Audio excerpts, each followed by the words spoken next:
What's happening, gang? How is everyone doing today? What am I doing today? What did I do this week?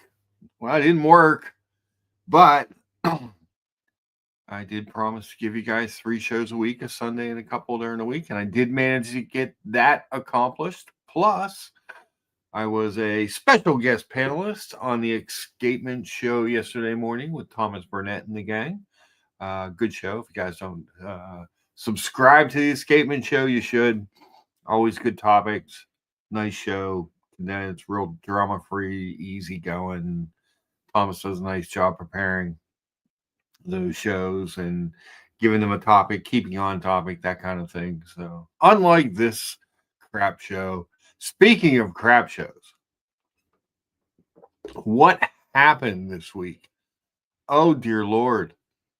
So, yesterday, the Steelers got thumped by Baltimore. The Penn State throws a late interception and loses to Notre Dame in the Orange Bowl. The Penguins got throttled 5-0 by Ottawa yesterday. I'm not having a good sports week. Jeez, oh, Pete. Hopefully, I'm having a better watch week. I definitely had a better breakfast week. So let's start at the beginning here. We had Logan Hall's grill streams in here first. Again, subscribe to Logan Hall. Mr. G is in second. Mr. G, we need to plan a Philly trip. OC mentioned maybe getting together for a dinner here in the next week or two. Let me know what your schedule is like. It would be nice to see you again. Haven't seen you since the summer, I guess, when I came out. And since I evidently have some extra time, what the heck? It's a short drive across the state. Hopefully, it won't be snowing the whole way. Good morning, Mr. G. Good morning, Johnny O. Coming to us from the greater Chicago area. Always good to see Johnny O. Always good to see BW. One of my faves. Mr. G says, nope problem. Yeah, that would be fun. Head out and hang out and stuff. So the subject of today's show, and we'll start with the wristwatch check. So, have I gone just full G-Shock on everyone? I am actually wearing my GM 2100. I believe it's here, let me look it up. It's like a CB3A, I think. It's one of the NATO ones they came out with a couple summers ago. Really cool watch. Love this watch. A little bit of a Tiffany blue hint where it says Casio and G-Shock on it and stuff. But we'll pull one up so you can get a better look at it. I promise.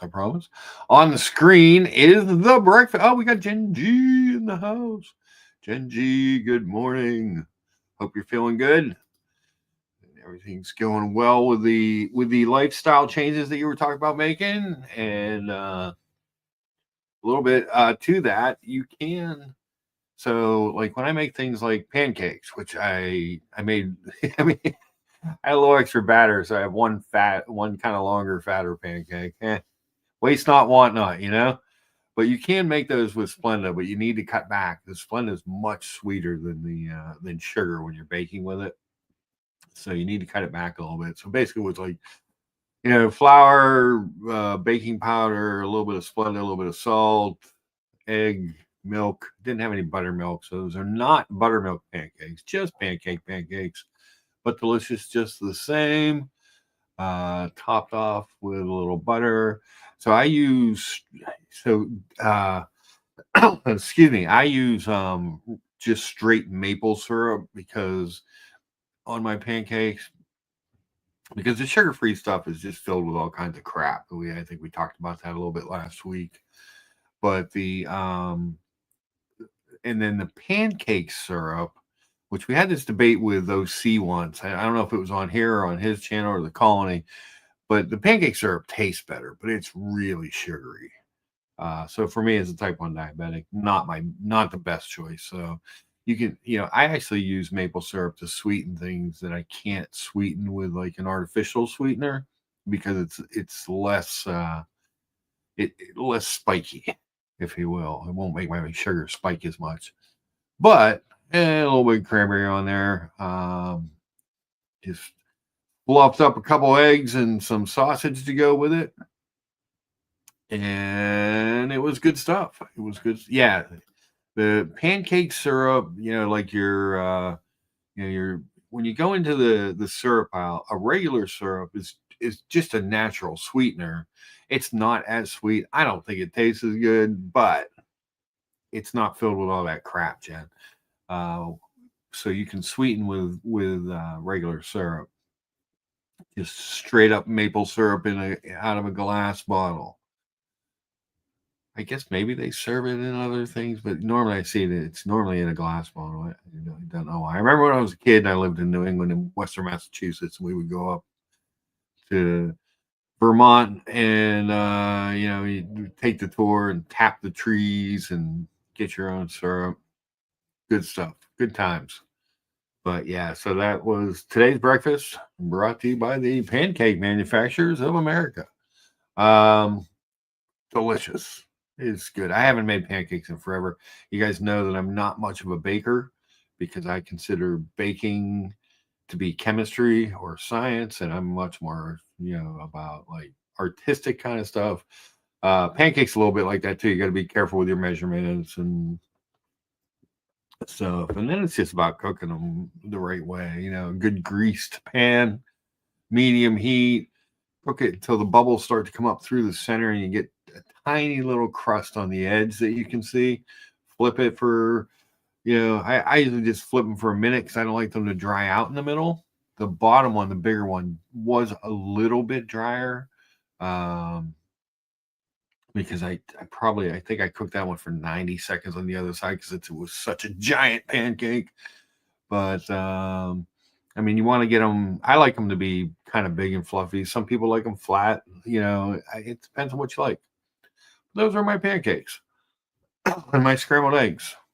Little chives, little turkey sausage with that. We made breakfast all week. I had time. Obviously, we had time. Yes, lucky bastard. There will be. I appreciate it. Says sorry to hear about the job. There will be. It's a bad time of year. Nobody's looking right now in my business, which it's normally spring when those, spring or the verge of spring when people are starting to look to make changes. I just keep every morning, my routine. Again, I try and maintain a positive attitude. You guys know that it is a bummer, but what are you gonna do? I can't sit here and whine and complain and stuff. It wasn't busy, It hasn't been busy. Stellantis hasn't been busy. Jeep still sells a little bit. Ram still sells a little bit, but for the most part, like your Dodge and your Chrysler, everything's so expensive. The rates are still high. There's a lot of negatives in the business right now, and they didn't need me. What are you gonna do? Excuse me. I believe that it's probably best. It'll work out for the best. I think it was Diego came on last week. Yeah, it was Diego. With a real nice message, just saying, hey, a year from now, you're going to look back and go, wow, that was the best thing that ever happened to me. Yeah, and I believe that to be true. In the interim, I just need to find a job, That's the hard part. And while I'm looking, super chats are appreciated. So here's what I'm gonna do. For a while there, we were doing super chats to kind of improve the studio and stuff like that. Right now, any super chats that come in are going to go towards my Cobra for my medical. There you go. So if anybody wants to help out, I'm not saying you have to. All right. There's no like hard, fast rules to this show. I think you guys know that by now. I'm not trying to do this as my job. We're just going to use that money to go towards the medical. I'm a type 1 diabetic. I had open heart surgery 2 years ago. I need to maintaining the medical is important. So that's where that money is going to go right now, just in case anybody's curious. I don't want to make a big long speech about it. Anything that comes in is appreciated and will go towards that. I can Well, Johnny O. Diesel Pete. Thank you. $20 super chat from Johnny O. Thank you so much. Hold on, my cat is early today. Hold on one second. Let me grab the cat. So, Shadow has been very needy. Become much more needy since I lost Rebel and TC the cat. Come on. Come on, Shadow. Yep. There you go. Yeah, so since all my pets were friends, and so as that time has gone by, she's become a little bit more needy. So that's why we hear her crying much more outside the door. But apologize for that. And she is in, so hopefully she'll lay on the bed and be quiet and just watch us do the show. She does like to do that. She sits on the corner there and watches. But yeah, so we're trying to make some, do some changes, do some, so every morning I get up, and obviously I got to take care of the pets and check in on mom. And I don't have I guess I need to make a PayPal, Bruce G. That's a good point. I guess I should do that. I'll work on that this afternoon. I have a PayPal, but I don't think it's one. I don't know that there's any way to draw. I don't know. I'm not. I was never the biggest PayPal user, so I don't know, but I will. And again, I appreciate anything. But so the morning routine is you get up, check the unemployment because you got to. I'm going to have to call them this week because you got to prompt them to get that through, and it usually takes a little bit before you get your first payment. They make up for it, but I've only been on unemployment once in my life, so I'm just going by that. But so I check to see the status there, make sure that the filings are in, and then I go to the job pages, flip through, look, see what's there, work on some computer stuff, and then lately do the whole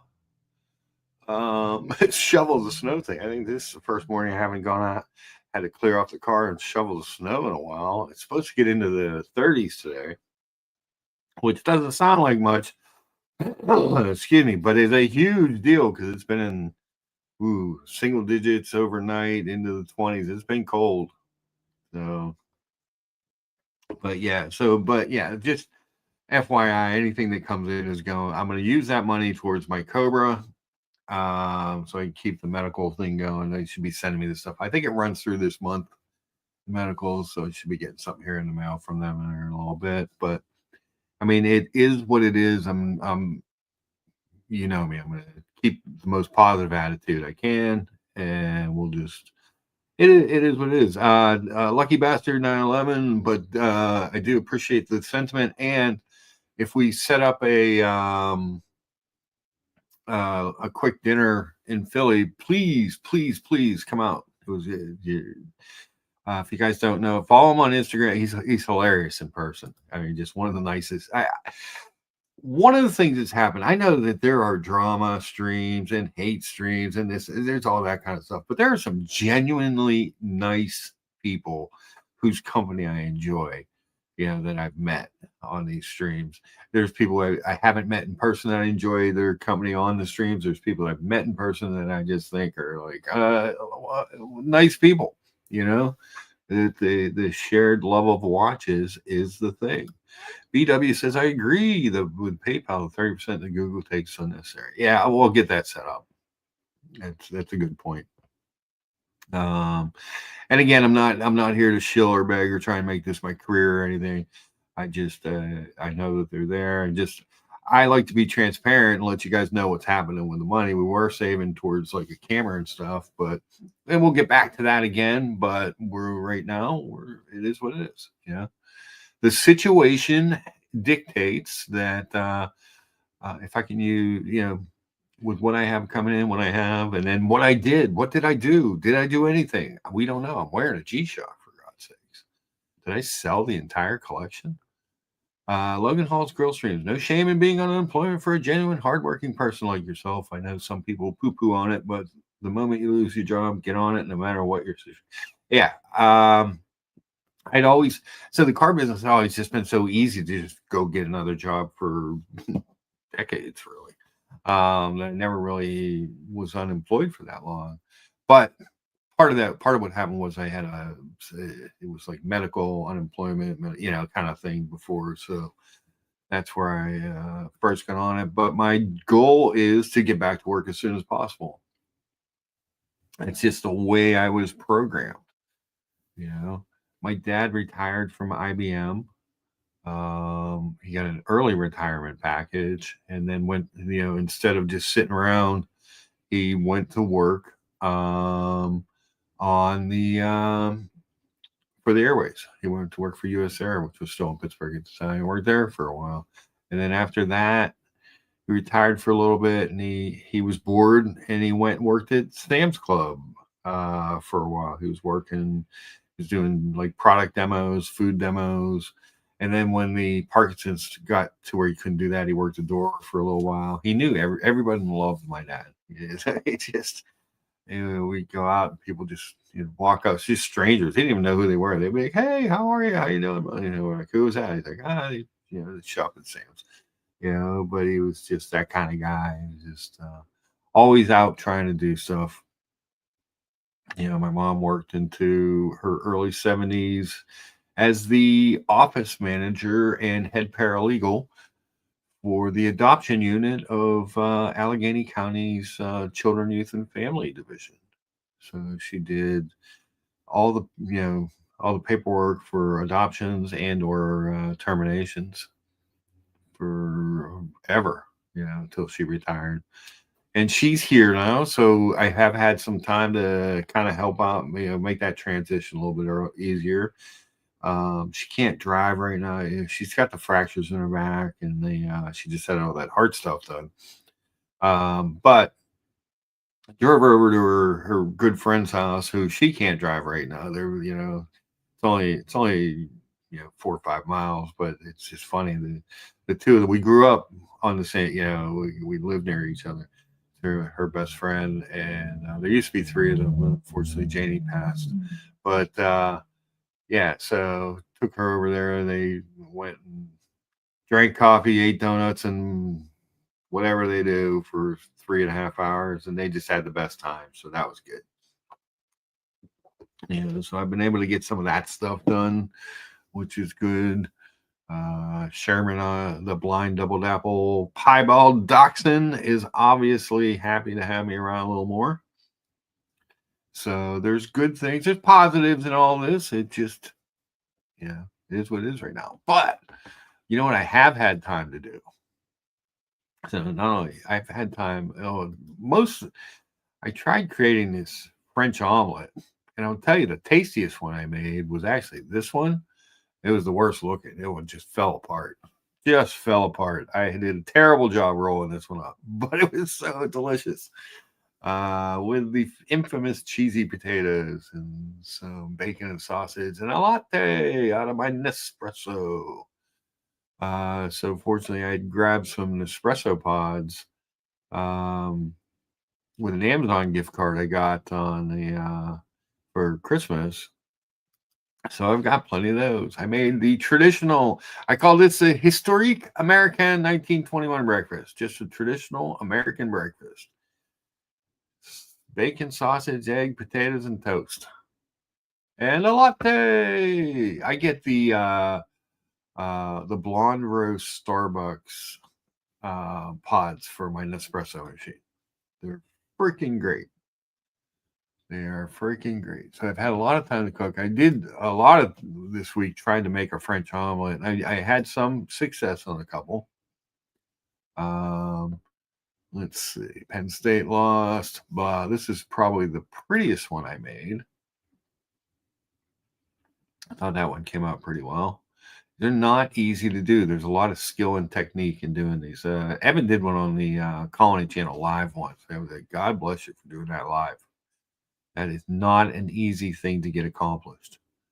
But yeah, so we did this one. Yeah, so see, it kind of fell apart here on this side, but the final wrap, not easy. not easy, but I will continue to try and perfect the French omelet. It is one of my goals in life. Obviously, the other day we did the chili. I still have some of that left to eat. So a lot of this stuff, I had some roasted red pepper tomato. Well, actually, it was a tomato soup that I made around Christmas, and I kind of frozen it, and then I cooked up some red pepper, roasted up some red peppers, and emulsified, yeah, hit them with the blender, and made some soup, roasted red pepper tomato soup, which is right here. And I made a fancy grilled cheese. I had some bread left and tomato, and tomatoes, nah, not really in season, but gave it some texture and sweet. A little bacon, a little Munster cheese. Delicious. Great lunch. Ate that after doing all the snow removal yesterday. They took mom over to her friends, came back and just cleared all the snow. You have to do it as a grown up. Yes, the 1921 breakfast. The historically American. So that was a good way to put it. Yeah, so we've made lots of food. We will be, so you got a little bit of time. A lot of people are like, you should go be a chef. I'm like, well, I don't cook to be a chef. I cook to relax and artistic expression, that type of thing. So we did dine out once because if I'm out in this area, I need to stop at Maloney's restaurant, which looks like it did in 1950 when they opened. And it's just one of those simple Italian restaurants that just does the thing. You know, you can get fancy with stuff. I tend to. You can get, you can overthink things, but sometimes just the simplest things are best. You get the salad with the beets. Those were stuffed banana peppers. Nice thing was they give you so much food. I had a bunch to take home too. Stuffed banana peppers are really good. They're just the right amount of heat. And their homemade angel hair with marinara is one of my favorites. So we did that while we were out in the Uniontown area. You guys know Thursday we did a show. Excuse me, and I talked about going to look at a couple watches, to look at what I was going to do with the collection in this downtime. So, the question becomes: did I do something? Did I not? Did I get rid of everything? Did I get rid of some things? Did I cash out? What did I do? What did I do? I think we need to get a bunch of upvotes before we discuss this. Or we need, Brian or George to come on and start yelling at me. How many upvotes do we have?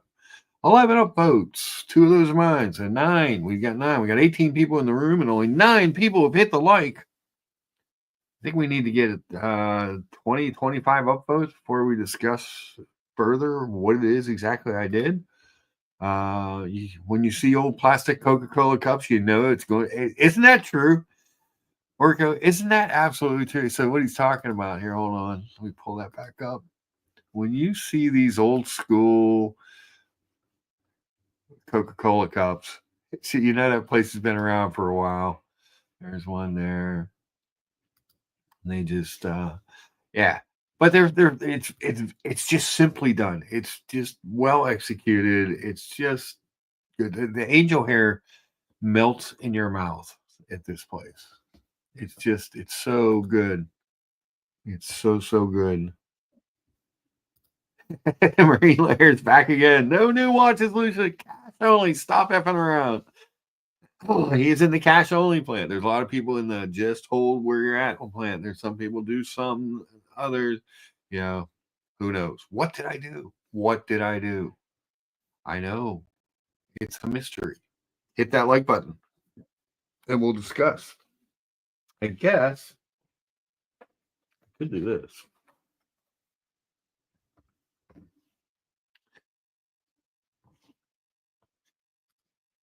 Bruce G, the free refills are always great. Oh, excuse me. Yeah, free refills. I remember that, I'm old enough to remember when places started doing that. It was a big deal. Um, Especially like in college and stuff. Jeez.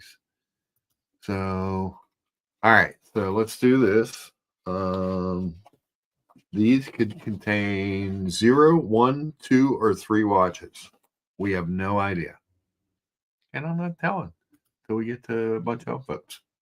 How's that? We need 16 upvotes. We're getting there. We are getting there. So, yeah, so I had some choices to make. Let's go here. Let's take a look at the G-Shock I'm wearing. So it is, it's the GM 2100 CB-3A. So they made 3 models of this. This is the one that when I saw it, I want to say it was like a year and a half ago, maybe. It was in the summer they released these. They released 3 of these on kind of a 2-piece NATO strap. And that I just thought they looked good. They were metal G-Shocks. And with the cloth strap, I thought they were a little bit more comfortable. I thought it was just a nice one. The only thing I don't like versus the other 2 G-Shocks that I have right now is that it's not solar or connected. I like the connected ones are just easy peasy. I don't even think this one's on the right time. Oops. Now that I look at it, I haven't worn it in a bit since the time change. But these things, they made 3 different iterations of this watch. So this is the one that I preferred. But the other 2 were really nice looking as well. Here was the black one with the red. Good looking piece too. Black cloth NATO on that one. The little red pop highlights came out. I just thought I thought all 3 of these they really did well, and they did this kind of khaki one. Boom. But these are just metal G-Shocks with the different strap and a little bit different color options that I just thought they were nice. They were nice. I don't know. What do you guys think? You got any G-Shock? I know Gen G's a G-Shock person. Any other G-Shock wearers out there? They are great for beating around, doing the yard work, doing the outside stuff, knocking around. You don't have to worry about knocking them around. I always feel weird if I'm not wearing any watch. So there's that part that just always gives me I'm always just feel weird. I know it shouldn't be that way, but what are you going to do? At some point, you want to have a watch on your wrist. A man wants to be wearing a proper wristwatch, doesn't he? Isn't that exactly why we're here? We like the watches. So you can like the $200 watches. You can like is there a price difference in these? So $210 for that one. Let's go back to the black one. Black one, $230. I want to say, $230 for the green one. Huh. So the khaki one's cheaper for some reason. I have no idea why. They're literally the exact same watch, just different colors. Bizarre, but there's always G-Shock releases. This just happened to be one that caught my eye when they released it. And I want to say when I bought it, I think it was listed for $220, and I got it off. I don't know if I got that one direct from Casio or off of eBay, off an authorized dealer. I think I paid $175, $180 for it at the time. I'm pretty sure it was something like that. But a cool watch. If you had to go all the way down to one of those, that wouldn't be bad. I have a Casio, but I rarely wear it. It's uncomfortably bulky. Well, so as we've discussed many times on this channel and even on Thomas's streams, I love a big bulky watch. That's part of my shtick. I'm good with that. Lucky Bastard has one and loves it. They're great for beating around. You don't have to get a huge one either. I just happen to like that Casio look, and I like the uh I so the Unimatic is great too. Yeah, for a good simple watch. Thelonious Monk the Fourth says a lot of Casio are impossible to read. It's kind of infuriating because the rest of the package is so confident. Yeah, so like the digital part, I don't know. It's impossible to read. If I need to use other stuff on it, I wear one of the other Casios. Well, since we're showing some Casios, I just grab a couple here real quick to let you see. I think I'm down to 3. Yeah, I've got some other Casios, and I've got the Iron Man. Hold on. There we go. Let me grab these. Let me grab these 3 things here. So I have got a number of the Casios, the G-Shocks. Like I said, I kind of prefer the connected ones. Turn the camera back on. A lot of Casios, it's kind of infuriating because the rest of the watch so confident. Yeah, it's true. It really is. The digital parts, I can't. Right? I've got 50-year-old eyes. So I can't remember what the model is on this one, but this was a last year release that I thought was really cool. This one's almost like an integrated case. So you can't like change the straps or anything on this one.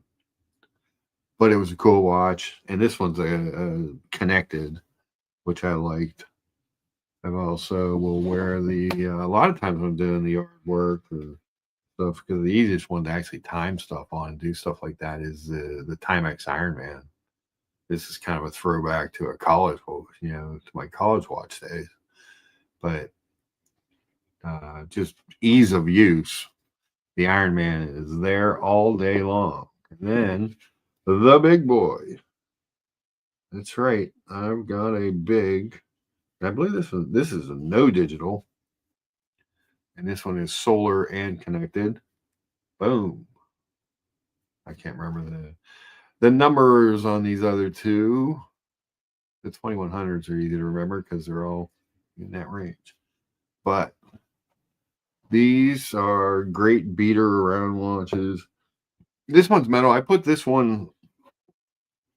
Oh, I can't remember the name of the company. There's a company on eBay that makes these lug adapters, so you can put a different strap on your G-Shocks. They make them for different ones, but so I got those in this 2-piece kind of Bond NATO, because this is a big watch. I mean, this watch is like 54 by 58, and on the plastic resin strap, it slid around a little too much for me, or I had to make it too tight, and then when that resin, it just didn't feel that great. On this 2-piece NATO, it's freaking great. It's freaking great. Love it. I can't remember who the company was now. There's a company, they do adapters. I bought stuff off them from before. But there's the dreaded Casio. And again, I just kind of read the time on them. I don't really use much of the digital stuff on them because it's hard. It is hard to read. The Iron Man is actually really easy to read. So if I need to use it for something, I'll usually use that. Orca says, hard to beat a Timex Iron Man. Yeah, it is. It's a great watch. Oh, the Iron Man. Orca says, Timex has some recent Japanese-only Iron Man releases that are pretty awesome. Cool.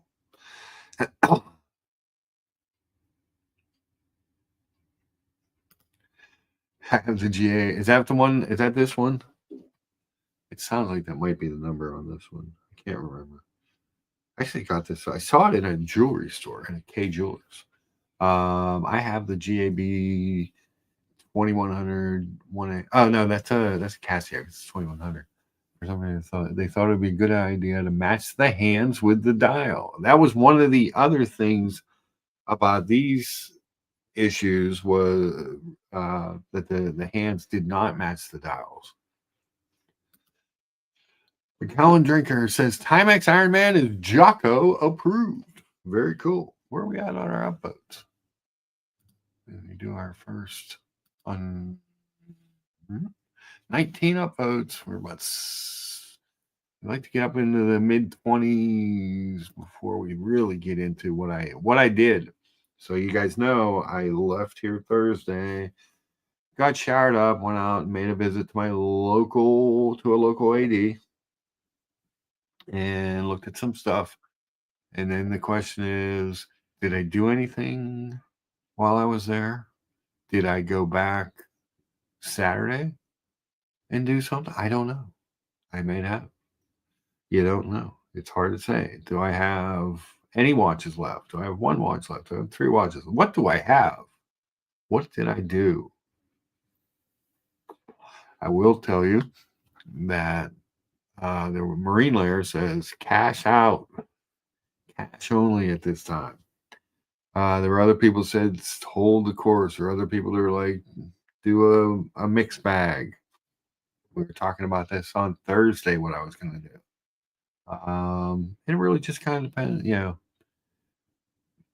it really depends on what's going on at the time in your life. But we shall see. We shall see. The link is pinned at the top if anybody wants to jump on the panel. Always a nice thing to have guests. The Steelers stink. Penn State blew it. And I don't know what's going on with the Penguins this year. They're just, they'll hit a little streak where they'll, collect points. They lose a lot. It seems like they lose a lot of overtime and shootout games this year. And then they'll have a game like yesterday where they just get blown out 5-0. So it's hard times in Pittsburgh sports. Penn State blew it. Not that they're guaranteed to win the game if he doesn't throw the interception. You're going to have to go to overtime. But they've done so well in those close games this year that you just kind of thought that they were going to, march down into field goal range. But I believe Drew Aller's coming back next year, which will be good. It'll be good to see. Good to have him there. Hold on one second, guys. I apologize.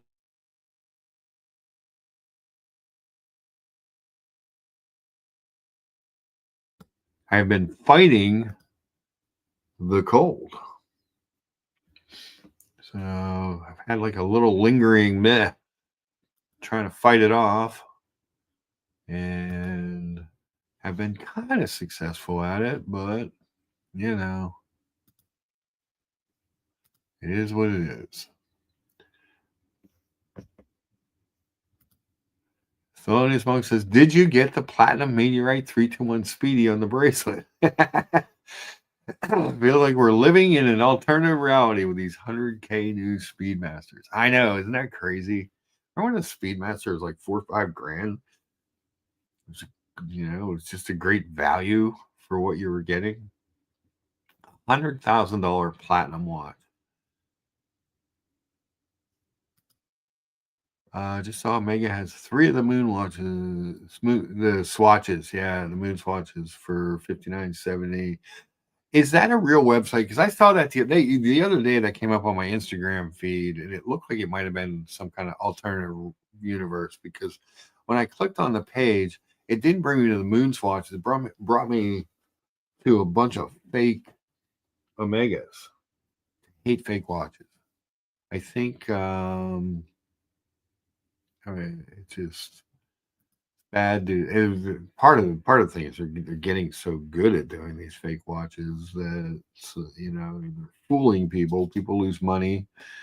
And check that out, because when I clicked on the link, because I saw that the other day, I was like, oh, look at these moonswatches are on sale, cheap. Yeah, like they seem really cheap. And when I clicked over there, the moonswatches weren't the first. They were on there. You had to dig down a little bit, but they were not. There was like $259 Seamasters were the first thing I think that came up when I looked. And I was like, that's suspect. Wouldn't it be nice if you could buy a Seamaster for $259? I'd have all of them. Yeah, be sure to check the URL on those. Absolutely. One of the nice things with Omega in a lot of the brands, IWC, I know you can do it.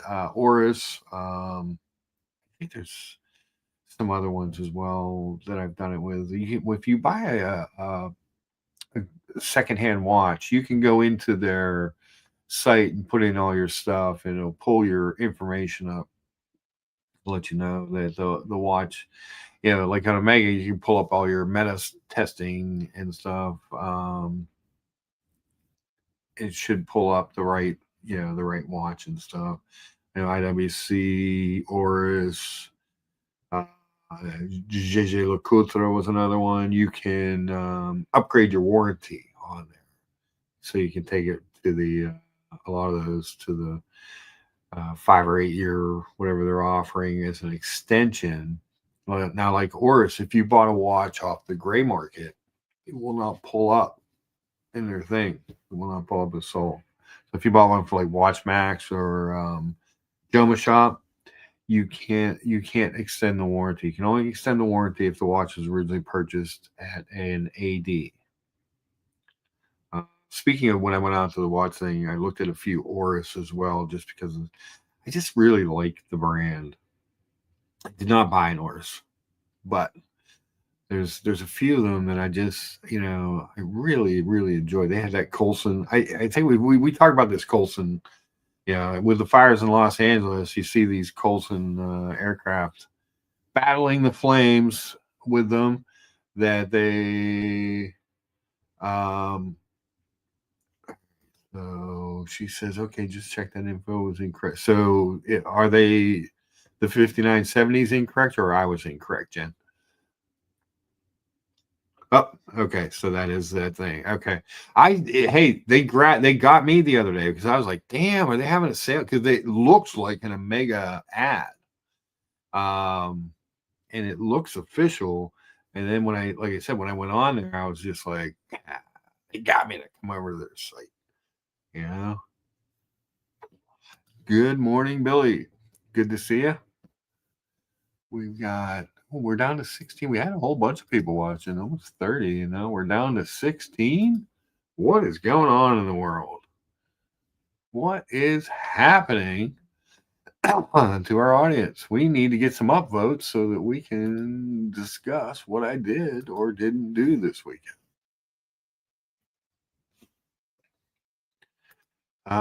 Yeah. Oh, it does happen to the best of us, Jen, as Science Monk says. Uh-oh. Was it really? Where was it leaked at, Bruce? Billy's hit the upvote button. Where are we at on the upvotes? Let's see. We've got 20. Oh, we're getting close. 24 upvotes. Very nice. Thank you, guys. I appreciate that. I do. Helps the algorithm. Helps us keep going. So the Steel 20. Let me go over to All Watch News here real quick. Make sure you're hitting the upvote. I do not see anything in here about the Steel 222. Where was it leaked at, Bruce?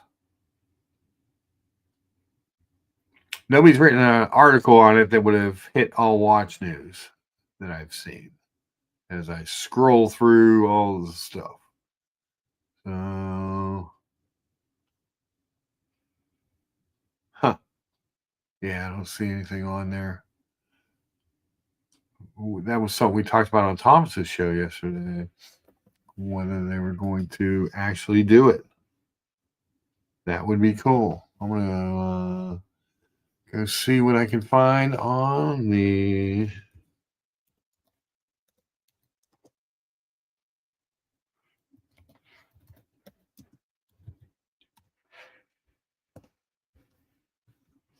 pre-owned. Oh, hold on. Luxury Bazaar. Luxury Bazaar article.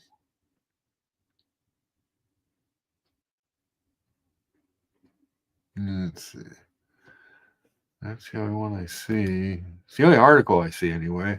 Let's look at that. Vacheron Constantine leaks new stainless steel 222. A lot of people have been asking for this watch. So maybe 2025 is the year. It's a nice looking piece. I personally prefer the overseas.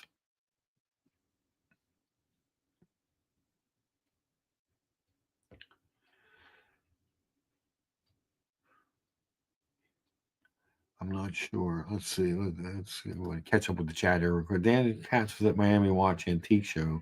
He brought his 2023, I believe, Explorer 1 trying to sell. He said several people, they would not buy it. Then he was offered 4,000. Jeez. Huh.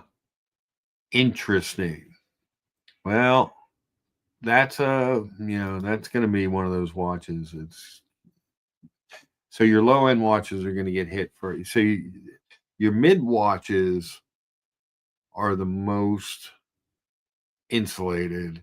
Your super high end stuff and your entry level stuff in these brands are where you're going to find the most play and the biggest hits right now as the market ticks down a little bit. If you're looking at, high end or, like mid range Rolexes, high end things like, Richard Milles or Royal Oaks and things like that, you're not gonna get hurt real bad on that stuff. You're probably still gonna make money, but you're a lot of it. So they offered him $4,000 for a brand new Explorer 1. That's terrible. Rolex 41 that was 2 years old, $4,000. They offered most dealers wouldn't even buy it, box and papers. Yeah, that's a shame. 36 millimeter it was. Dear Artifact, welcome to the chat. He says if they release that version of the 222, it will immediately become my end game grail. Even over the Barracuda?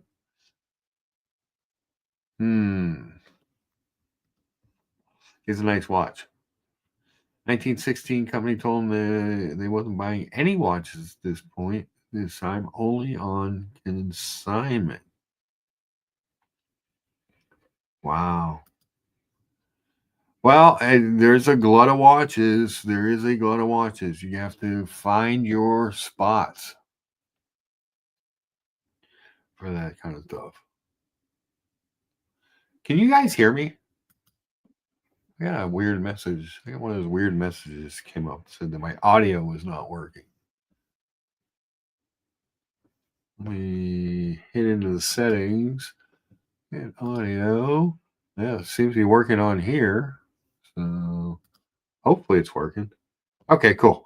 Thanks, Billy. Yeah, it was just weird. I because you pop back and forth between these, these screens to look at this stuff, and I was looking, I'm like, and when I came back, it said, "Hey, you got an audio problem." I'm like, huh, weird.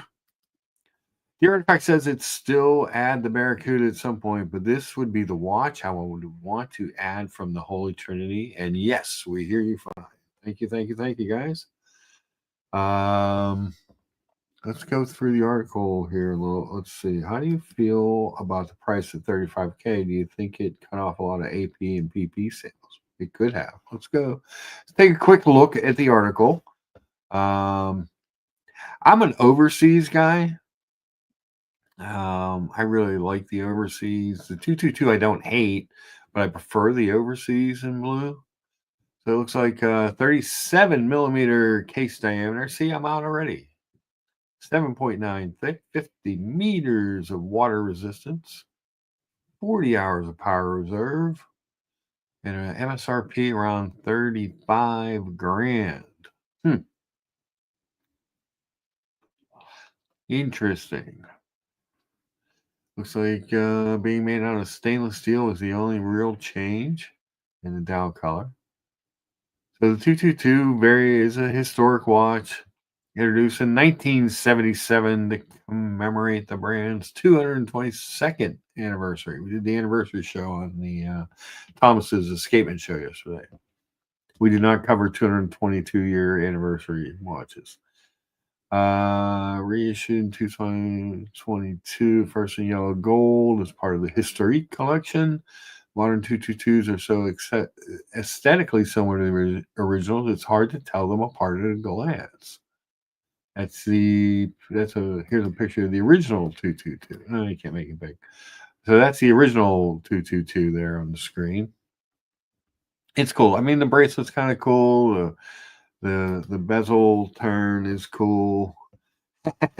37 millimeters means only rat bastards need apply. Yes, dear artifact, it's true. It's true. But it's a cool watch. Like that when I hadn't really thought of this watch in forever until the Brad Pitt thing came out. 35 grand according to their sources. Not an official limited edition, although its annual production will certainly be inherently limited. Don't expect to get one from an AD anytime soon unless you're an already established customer. Well, that's just a push to go to the gray market. So interesting. I mean, it's a good looking watch. There's no doubt about it. Myself, I've always kind of been an overseas guy, though. So, the blue overseas, stainless blue overseas, I always thought was just really nice looking. We got 26 people watching, 24 upvotes. We need to get a couple more upvotes before we get into the watch news of the week for Lucha. Lucha has watch news, I guess. Or does he? Or did he do nothing? We don't know. We just don't know. We do know, however, that Lucha made a lot of food this week, including this morning's breakfast, which was pancakes with some scrambled eggs and turkey sausage. Yum. Pure maple syrup. Pancake syrup's better. It just really spikes my sugar. We repurposed some frozen tomato basil soup with some roasted red peppers and made a roasted red pepper tomato soup for lunch yesterday with a fancy grilled cheese with Munster bacon and tomatoes on Italian bread. We did the Historique American 1921 breakfast, the traditional American breakfast with Mark's World infamous cheesy potatoes. These are still the ham and cheesy potatoes. I did finally use those up yesterday. You gotta get so Orca says I like it, but I prefer the overseas as well. Yes. Oh God, I'm not sharing the tab. What is wrong with me? I'm talking about all these breakfasts and not sharing the tab. I need a co-host. So yes, the pancakes. The Splenda cakes, if you will. The repurposed soup and sandwich. The Historique American. Probably the best tasting, worst looking of the French omelet attempts from this week. It was really good. So here's part of the problem. The last one I made was I thought was a little bit thin. So I put an extra egg in. I went with 4 eggs. Didn't work. I think the 4 egg was the mistake there. 3 eggs. What am I going to do? What did I do? Of course, the traditional 1950. If you walk in this place, it looks like you're walking into 1950. But the food is just so good. It's kind of basic. Penn State, what a disappointment. Meh. Might have been the best looking. It was good tasting too, of the French omelets that I did last week. I just kind of had to stop trying to make them because I'm just getting tired of eating them. That was when I made up the last of the ham and cheesy potatoes. That was me doing. I signed up to. I've been doing an hour. I did 2 hours last week. I just signed up, but um, volunteering for an hour over at the church to watch, to hang out while people come to pray before the sacrament. So doesn't mean that I won't take a picture of my watch while I'm in church. Evidently, what is wrong with me? And obviously, we made the chili, slow cooker chili. Oh, that was very traditional chili. I didn't deviate into anything fancy with that. I just wanted kind of a basic chili. It's been so cold. It was just so good. Another French omelet because I'm obsessed. The other day I was over there. I had to say, man, I think we might have done that one last week. The Loom. Breakfast Sammy. Oh. Hard to beat the breakfast muffin. Boiled dinner. We'll be having the last boiled dinner today. It's a traditional Irish boiled dinner. I actually make it with leftover Christmas ham. A lot of times it's made with corned beef. That was the Denver omelet from a while back. So, yeah, that's where we are in the world of food. We got 30 people watching. How many upvotes do we have? How many people hit the like button? 27. All right. So it's probably time to start getting into the conversation here then. What do you guys think? Are you ready to start talking about what it is I might have done? All right. So first off, did I just go all G-Shocks? Did I just cash out and go G-Shock? Any takers on that? I don't know.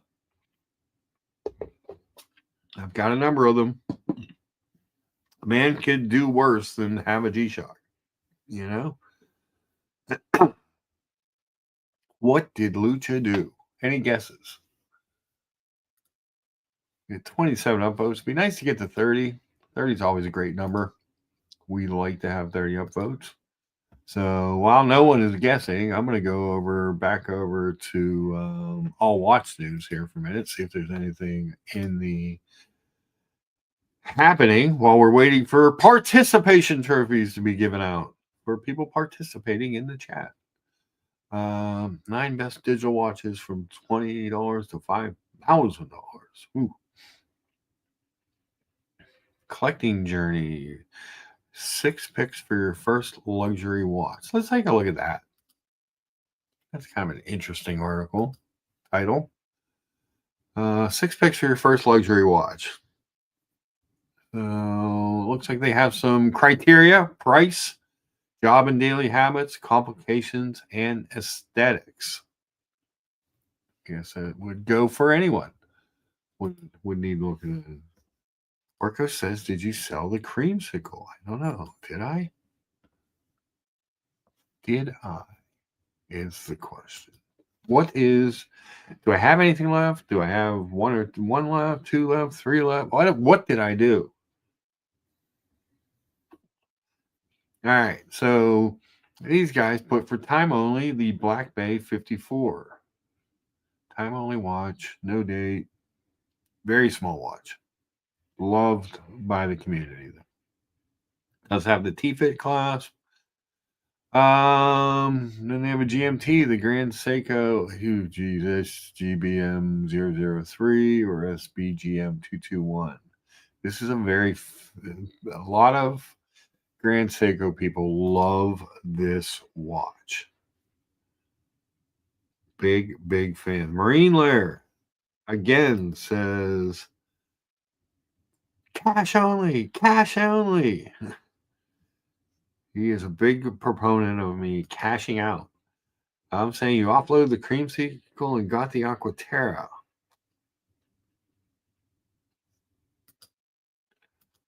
Would love everyone's reaction to the new Grona watch made by Gronfeld for non-ballers like me. Yes. Let's see. Mark ridding himself of the bad juju. Buckley thinks the creamsicle is cursed. It's true. Father Artifacts in the chat. Good to see you, Father Artifact. One of my 2 favorite artifacts. Well, I've never really interacted with the other artifacts. I'm sure I would like them just as well. He says, "Hey, Mark, hope your Sunday is much better than Saturday." I got crushed on Saturday. I got crushed Thursday and Saturday. Penn State, Penguins, and the Steelers. Oh, the Steelers really. I said from the beginning of the year I wanted them to stink. I didn't think they were that good of a team. And somehow they got off to that 10-2 start, and everybody was like, "Oh, see, they're the real deal. Russell Wilson's the guy." No, no. They need to now. They've got another middling draft pick. They're going to be a middling team. They're going to win 10 or 11 games next year. They're going to make the playoffs and go out in the first round. It just repeats itself. I get the streak, 21 years, never having a losing season. I get it. But if most of those years are mediocrity amongst playoff teams, if not, maybe not even mediocrity amongst playoff teams. I don't know. It's been, 9-10 years since they won a playoff game. They make the playoffs an awful lot. They just don't do anything when they get there. So you want to look at the Grown Watch. We can look at the Grown Watch. Hold on.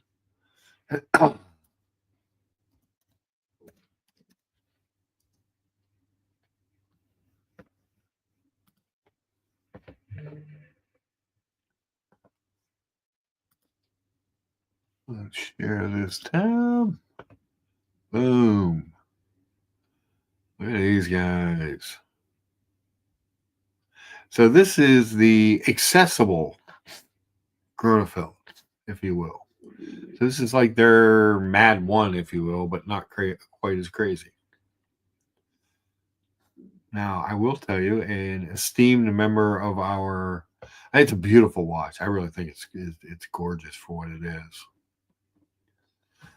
When you see renderings and pictures and videos of it, it's absolutely stunning piece. John Galt says, "Mark, what's more consistent, the Grand Seiko spring drive accuracy or the Steelers mediocrity?" They are on par, John Galt. They are on par. They just, again, stink for a year. Get, draft up a little bit. You're wasting TJ Watt. You're wasting Minka Fitzpatrick. Bruce G says was only 2.5K. Wow, is that all that watch is? Damn.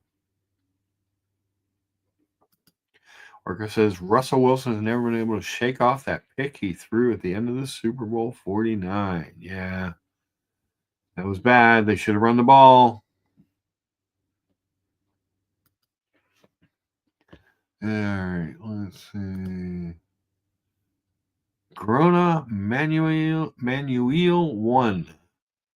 Manual movement. We want customers to be engaged with its mechanics. Each morning, the owner will be reminded of the intricate manual movement within. Sold out. Yeah, I can't imagine there's going to be. Part of the problem is they make these and they say, "Oh, we're going to make these for the entry level collectors," but the collectors, people with the real money, go buy these things too. I mean, you had Marshawn Lynch in the backfield. What were they thinking? Bruce G says they messed with the movement to improve the winding experience. Interesting. It's a beautiful piece. You can't say enough. Netherlands. You don't see that printed on the bottom of many watch styles. Closed case back, but interesting. Got let's see. Ancient map of Oldenzaal from 1626 with the Gronefeld logo. Interesting. I mean, it's a cool watch. I will tell you, we have a collector who believes that a watch like this or a watch like the Mad 1 takes away from the main brand. The fact they do these less expensive pieces. How do you guys feel about that? I'm not sure how I feel about that. I can see his point. like if you own these watches where you would think, well, this is making, this makes my watch less more. I don't know if that's the case truly, but it could be. But I mean, it's a beautiful watch. It's a simple 3-hander, beautiful blued hands, beautiful dial, manual wind. I didn't see the sizing in there. We're going to go back in and see if we can't find the specs. Good morning, George Varghese. George says, good morning, all. Is this the cheap version of the Gronefeld? It is indeed. You and I had talked about this because you had mentioned, we were talking about the Mad 1, and you were talking about Gronefeld, and I like, well, I believe that they just came out with something like this for more of the entry level. My biggest problem with these is I don't think that most of these watches go to entry level buyers, which is, at least for the Mad 1, they do the lotteries. But I think a lot of these end up in the hands of people, big collectors, more money, So I don't think that they necessarily achieve what they state their goal is with for these watches, and that's a shame. But I mean, it's a beautiful watch. 38.5 millimeter case. Takes inspiration from the Gronefeld 1941 case, first introduced in the award-winning Remontada Principia series. Evolution of the 1941 case. The bezel of the manual one has dome surfaces between the lugs. 38.5. There's your movement. We chose a manual wine movement. Dedicated Swiss-made manual winding caliber SW210 that has been torque adjusted. So they're using a Salida. And just making some adjustments to it. So 46 lug to lug, 20 between the lugs, 16 millimeter strap. It's not going to wear it's going to wear like a very small watch if it's a 16 millimeter strap on it. Yeah, Salmon Mine Lunars 36. I get that color scheme. Pole router vibes. I get that too. That's the other thing. The pole routers are the Universal Genève relaunch. What are we going to see in the pole router? You guys know why it's called a pole router? I just discovered this. I never really thought about it before. Do you know why it's called a pole router, Brian? I do. You know why? You know why? Because George Varghese named it. Hey. Oh God! Oh God! All right, everybody, hold on to your molars. Here they go. Good morning. Good morning. Good morning. Good morning.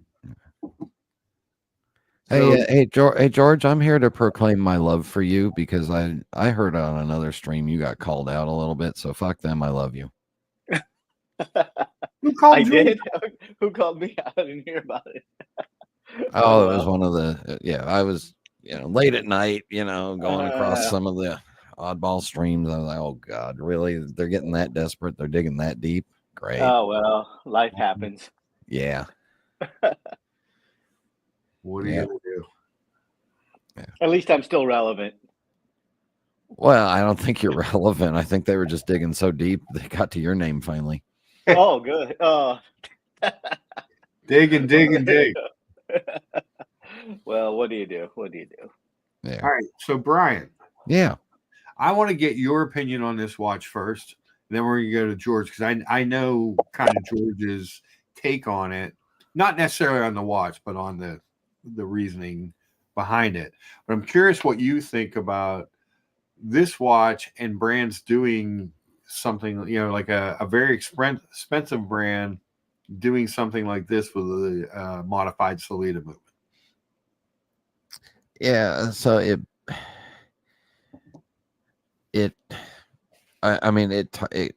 starts a Grand Seiko issue.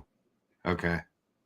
in my mind, it starts a Grand Seiko issue, and it's the reason why Rolex didn't do Rolex Light or Roulette. They did a whole other brand, Yeah. whole other building, Yeah. But at the same time, if you can get some of the Gronefeld or like Max Booser doing his mad wheelie things, if you can make some money and get stuff into somebody else's hands at a lower price point, these guys have to make money. Mm-hmm. And there's not enough Georges on the planet to support all these high-end flashy people. Oh, please. Yeah. Uh, I mean, I've got mixed feelings, because it really is, if they're just stamping a dial and doing something as an homage to their own brand, that's really nothing new. Yeah, it kind of seems like we're doing what they're doing. At least Tudor is a completely different. They used to have a lot of Rolex parts and stuff on them, but now they're at least they're their own brand.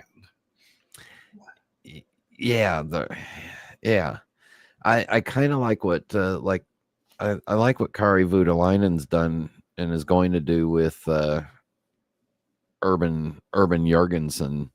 Mm-hmm. And having that as a secondary brand to his high end. Okay.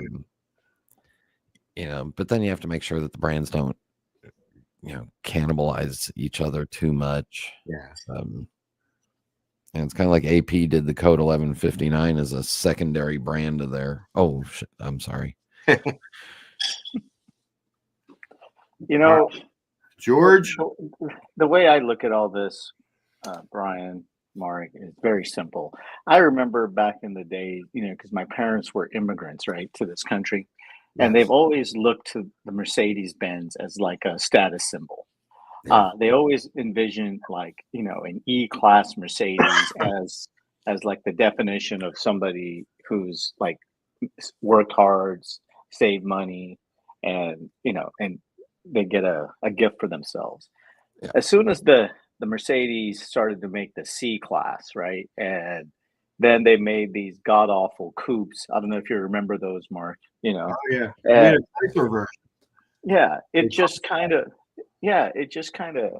watered down the brand, and you're left with what you have now, right?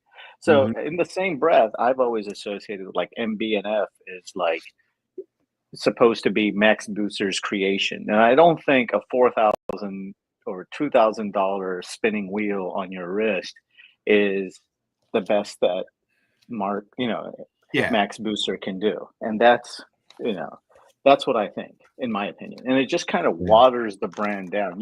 You can't be all to all. You have to be, exactly, the C230 compressors, exactly. Wasn't that also a Geo Storm and like 6 other bodies? It was pretty much. Chrysler Crossfire. Yeah. Pontiac Fiero. Yep. I don't think it was a Fiero, but and that's just my opinion, because it's like you can't be all to all. Either you go for a certain segment of the population, or you go, stay within your realm of comfort and your brand status. Because when you dilute your brand, you end up hurting the entire collection, in my opinion, right? That's just the way I look at it. Mm-hmm. If I'm looking at an MB&F, I'm looking at a legacy machine, or the crazy designs that he produces, the Frog X or the Jetliner or whatever you want to think of MB&F. I don't think of the spinning wheel. Mm-hmm. That's just me. And this, go ahead. I don't think of a watch that the brand Parallel has been doing for years with the rotor on the dial side. Yeah, exactly. Yeah. And when you look at this is like, a Gronefeld imitation to me, right? And I'm like, okay, is this being done by Gronefeld, or is this done by somebody else, Mark? Well, it's being done. It's being done by Gronefeld, by the it's being launched on its own website as its own watch, right? But I was surprised to see that it was a modified Salida movement. Yeah. So that's W210. I mean, it's beautiful for what it is, but you can't see the movement. Right. It's a closed case back. It's a beautiful watch if you wanted a dress watch like this. It really is. But do people need it? Do people want it? I guess that's the question. In my mind, there's plenty of other micro brands that are doing the same thing with a Salida movement, doing the same similar dial treatment, and probably doing it for 1/4 the price. Okay. See, how much is the price on this, Mark? I think it's around $2,500. They're showing that it's still out. Hold on, let me see if I can find it on here. Somebody in the chat said it was around 2,500. On here, I think it just said sold out. You got 2,150 euros. You remember Ming, right? This reminds me a lot of the Mings, right? Mm-hmm. That's all that it is to me. So I don't get why a reputable company like Gronefeld has to do something like this. I just don't understand it. They have a plenty of people on their waiting list for their Principias and other things. I just don't get it. But if you want to do something like this for the money, then that's a reflection of your own.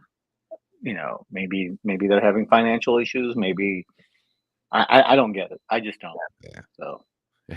George, my grandfather was the youngest of 3 boys, and the second of the 3 boys, the second one of 2 of them were born here in this country.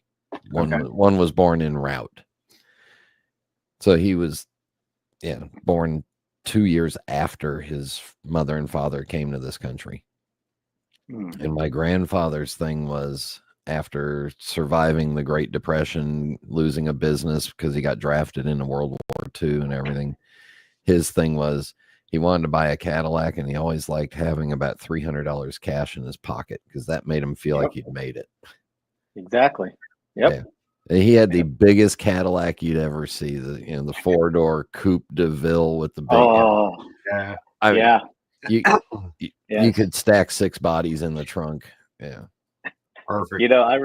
I remember back in the day when I was young, when one of our close family friends had just brought one of those 1970s Cadillac Sevilles.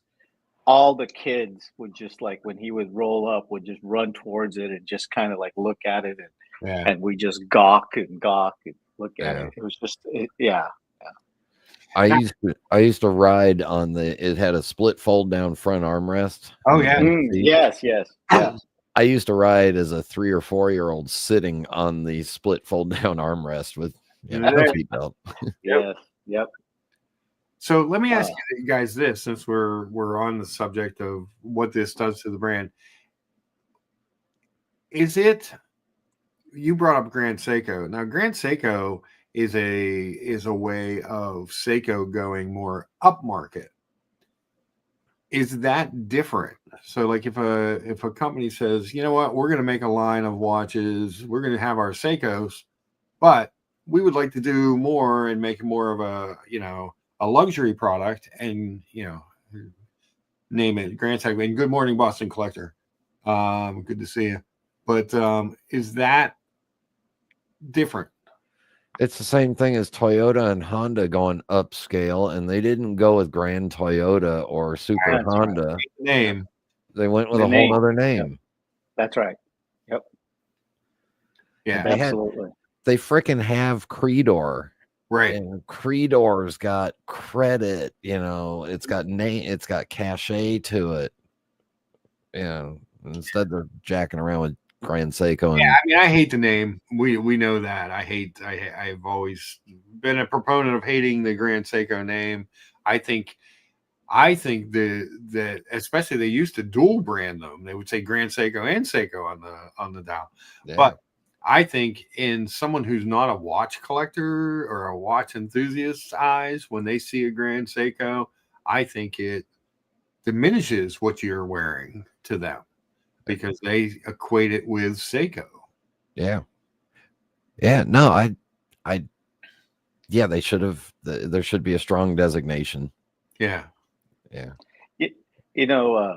Brian, who I consider is like one of the most knowledgeable watch people in the community, and whom I consider. Oh, wait, hold on. How much money do I owe you? and as a friend, and as a good friend, Oh, I could that's even honestly worse say, now.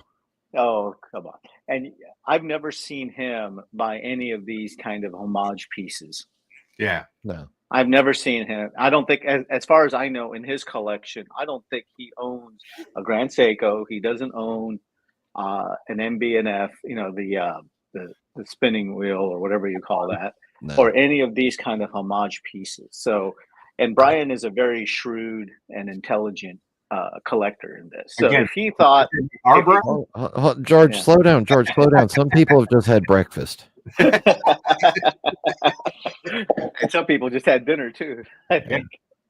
But in reality, is like, I always think of like Brian, because we've spoken many times off and on camera, and he knows, his watch stuff. And if he's saying, like, if he would say, hey, this is actually a really good value for the dollar, that really does weigh a lot. And he hasn't, I've never seen him on a stream say anything about these kind of homage pieces. So, correct me if I'm wrong, Brian. Am I right or am I wrong? No, early on when I first sold my soul, and got paid off and went away, and I had money all of a sudden, I had a couple of Grand Seikos and went down that road for a while. I went down the road of, I like that kind of watch, but this lower end brand is close and will scratch that itch for much less.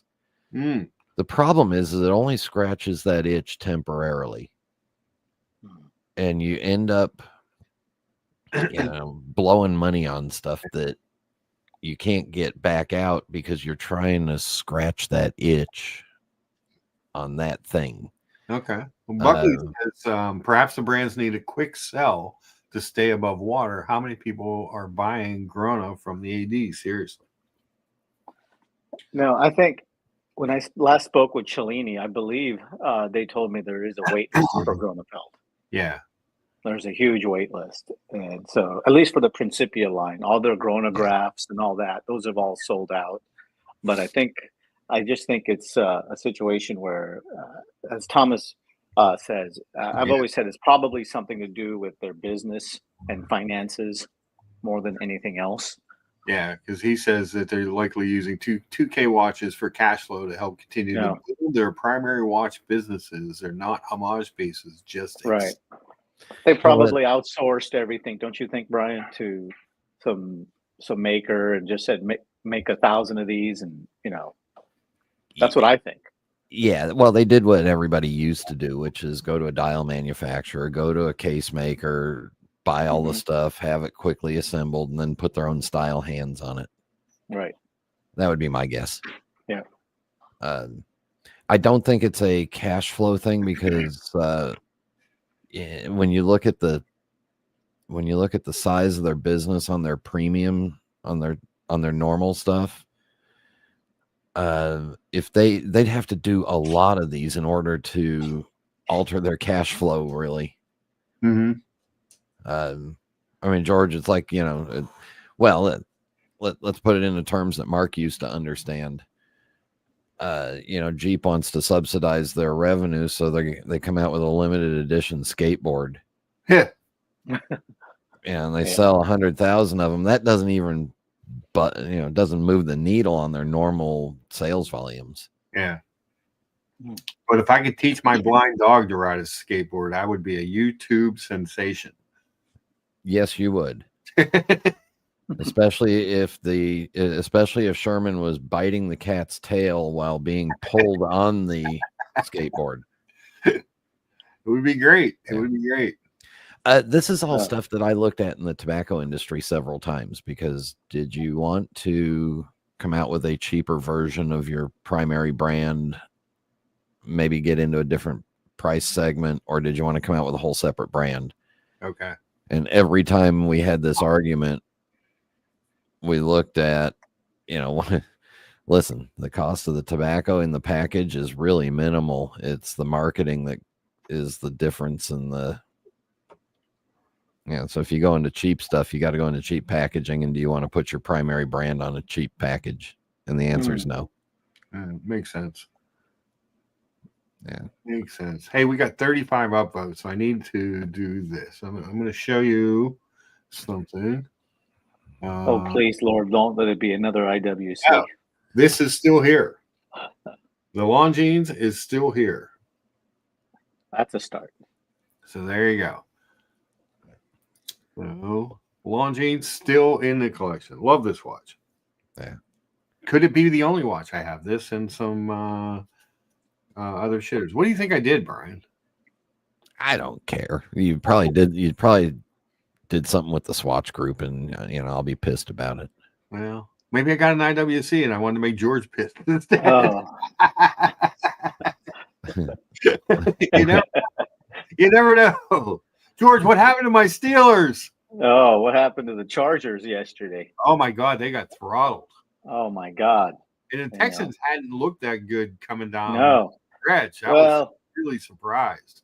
I've been kind of secretly following the Chargers all season, and basically they've done it without any wide receivers because they lost Mike Williams, Keenan Allen, because of finances. So should be at 11-5 as a rebuild, not too bad. So no, not too bad. 10-7 as a middling team that's just always a middling team for the Steelers is meh.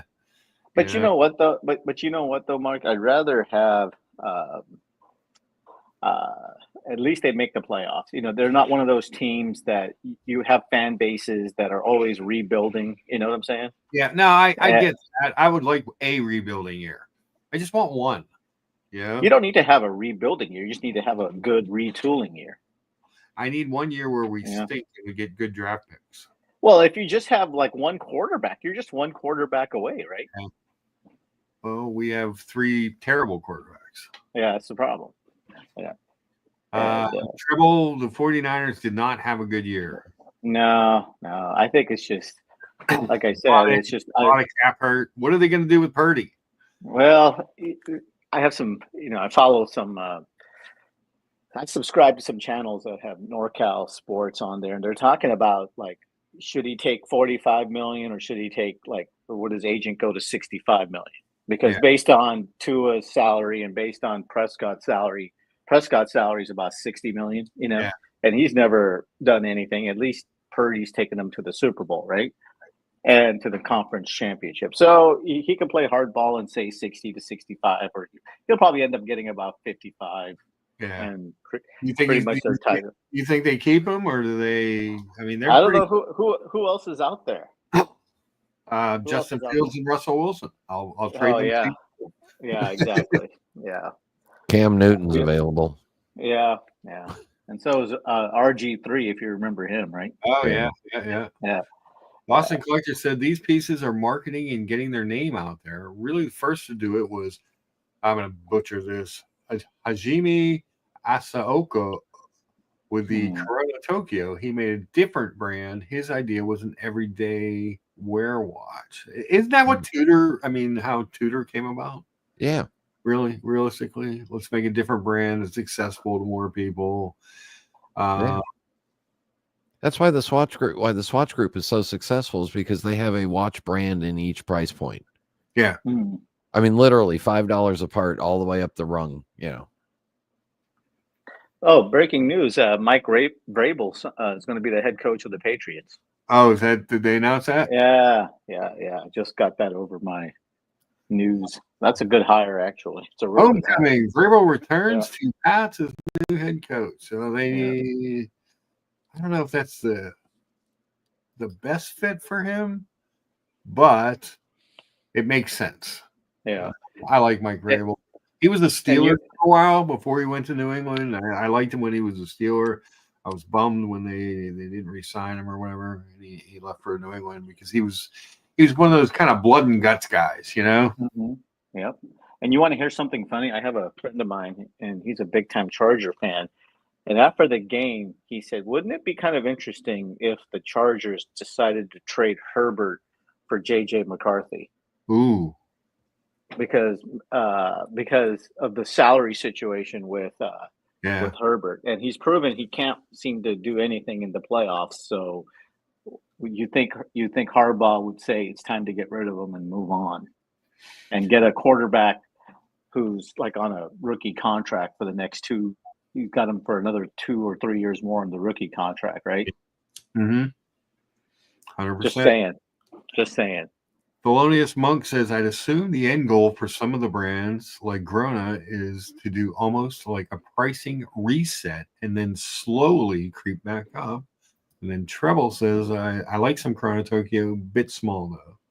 And then Boston Collector coming back on topic says, Vrabel is a great hire. He will be the leadership the Patriots need.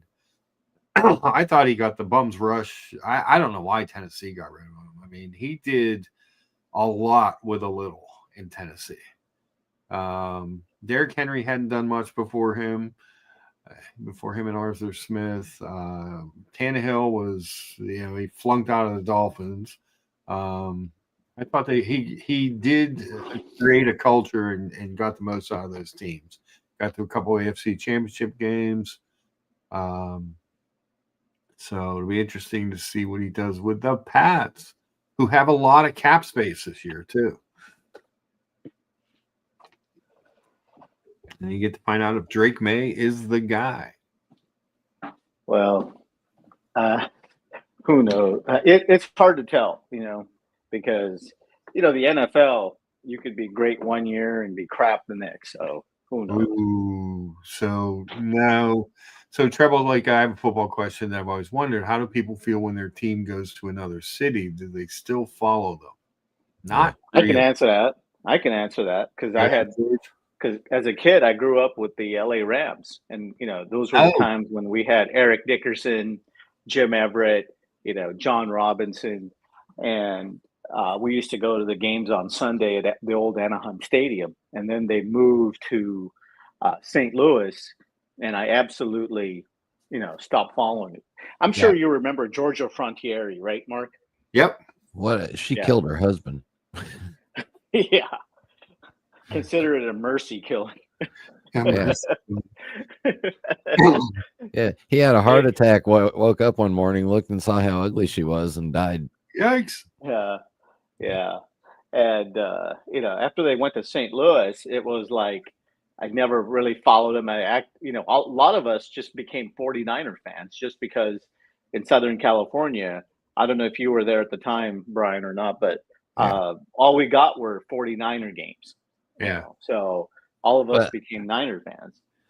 So being born in San Francisco and growing up in LA, my dad for some reason hated the Rams and he was a Chargers kid growing up because remember the Chargers were in LA first. Right. They're in the AFC. Right.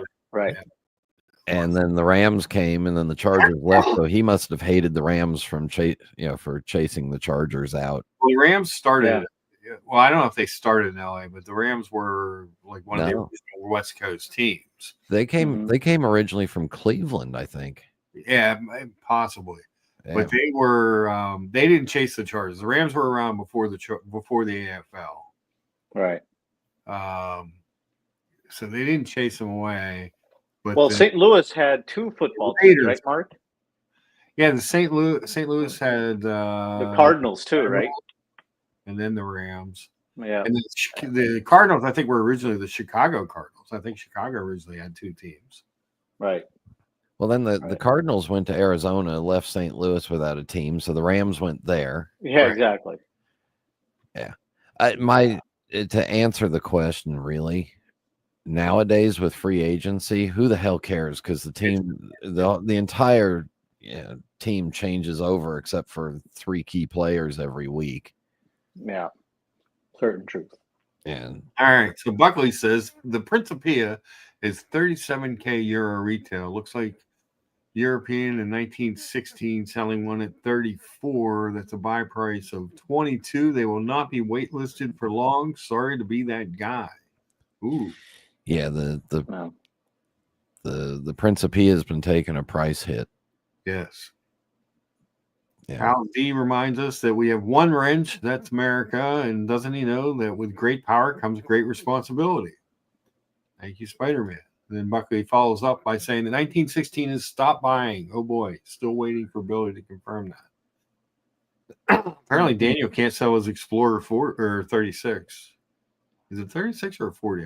I saw guys. 36, 36. I think. Who can't sell their Explorer 36? Daniel Katz. Oh, Well, he's at the Miami Antique Show trying to sell it there. So that's like jump into the piranha tank. exactly. Exactly. There you go. Boston Collector says that Drake May is good, but you won't be able to really see if he's great until you give him a decent line and some weapons. I would say that at this point he isn't a bust and had a good first year. Yeah, I didn't think he had a terrible first year. And Bruce G grew up a Pat Hayden fan. Oh, yeah, the old. Oh God, the only quarterback to be under 5'6". So the Steelers played the Rams in the Super final, Bowl 19. Yeah, the final of their golden era run Super Bowls. Right. It was actually Vince Ferragamo because Pat Hayden hurt. Yep. And the funny thing about Vince Ferragamo is now he became one of the leading Orange County real estate agents for a long time. Yeah. Yeah. Boston Collector says on independent watches, the demand at retail far outpaces the secondary demand on most pieces. Most guys going that route want to talk to Gronfeld and visit them, makes it a wide gap. Yeah. So that goes back to what we talk about. We've talked about before, and Boss has talked about it a lot. Like you feel like you're part of a club or part of a team or something like that when you certain watches do that with you. Like I feel about Team Omega. Brian? Fine. You want to be part of a losing team? Go right ahead. You may as well just move to Cleveland and live there too. Or worse, Jacksonville. Yeah. Now move to Charlotte, where the NFL has been rumored to come back.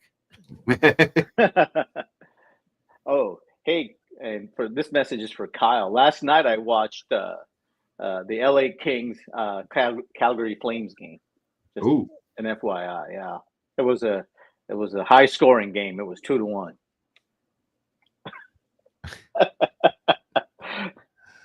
Oh God! Boston Collectors Buckley says, "What benefit is there to buying entry level and having grounded know your first name for 5 minutes in 2025?" I'm not listening to this bullshit. He says he's not having it. Buckley is not having the BS. He says. Oh well. Yeah, what are you gonna do? Yeah. Hey, Buckley, is she pregnant yet? I mean, what are you waiting for? You need help or advice? I mean, I'm here for you. Kyle D reminds us that his Winnipeg Jets shut out Evan G's Avalanche. The Jets have been playing well, not quite as on fire as they were to start the season, but they're playing well. That's a small barn. Are they still selling it out, Kyle? I know that was a little bit of an issue when they went back. Was it the arena it wasn't one of those 18 to 20 some thousand seat arenas. I think it was kind of low teens maybe. That was a little bit of an issue. But hopefully they're doing well. They got to be drawing more than the Coyotes were. Buckley says, Brian, stay tuned. Yeah, nice. I love it. Good boy. So Thursday after the show Thursday, I did drive out to the AD in Uniontown, had a lovely Italian dinner, and looked at some watches. Oh no! I mean, here we go. What are you gonna do? I looked at new, used, all kinds of stuff. So we are gonna look at their website a little bit here in a little bit, but they're really nice guys. The two guys that run the watch department at Joyce's Jewelers, there are good guys, good deals, good watch talk. I mean, we talk watches for like an hour and a half, just BSing about it and watching, looking at different stuff, and So you're saying they weren't busy. Oh no! He said post Christmas they've what's been happening. They do a lot of online stuff with their pre-owned. He said, but they do. He said it's been kind of busy in the mornings. They've had some people there in the mornings, but then around lunchtime it just kind of dies out. Post Christmas. But we will look at them. We'll spruik them a little bit because they're good guys. But not talking about this entry level piece. I'm saying for waitlist stuff and secondary pieces like the Principia, the entry is more for the lower price segment and a daily watch.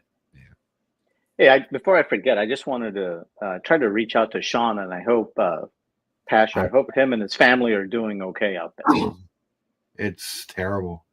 Oh, and it looks like everything you read and see and watch, it looks like much of it was preventable.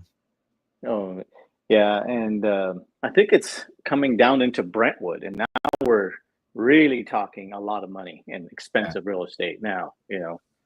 So Brentwood is right next to Westwood, UCLA. So I wonder, what's going on down there back home. So yeah, hopefully everybody's all right. Yeah, my daughter's had to evacuate twice now. Jeez. Oh, really?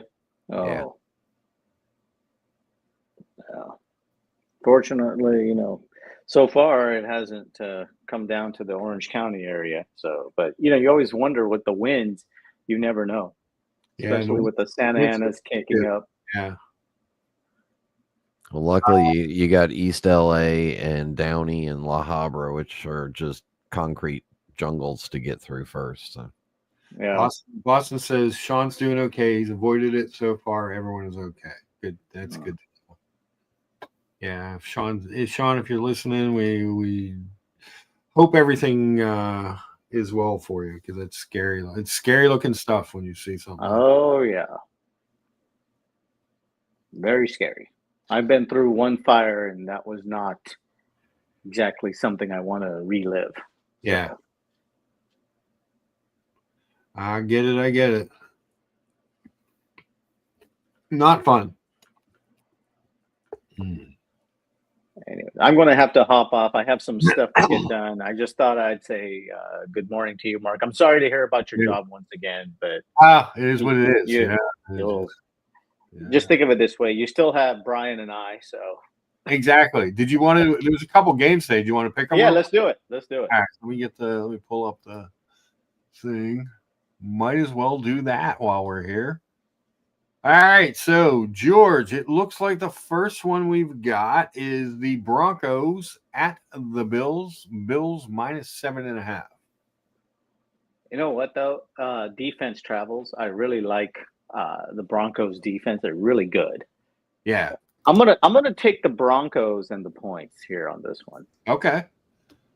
Very cool. I think I'm gonna do the same. I think the Broncos have something that I didn't think they would have this year.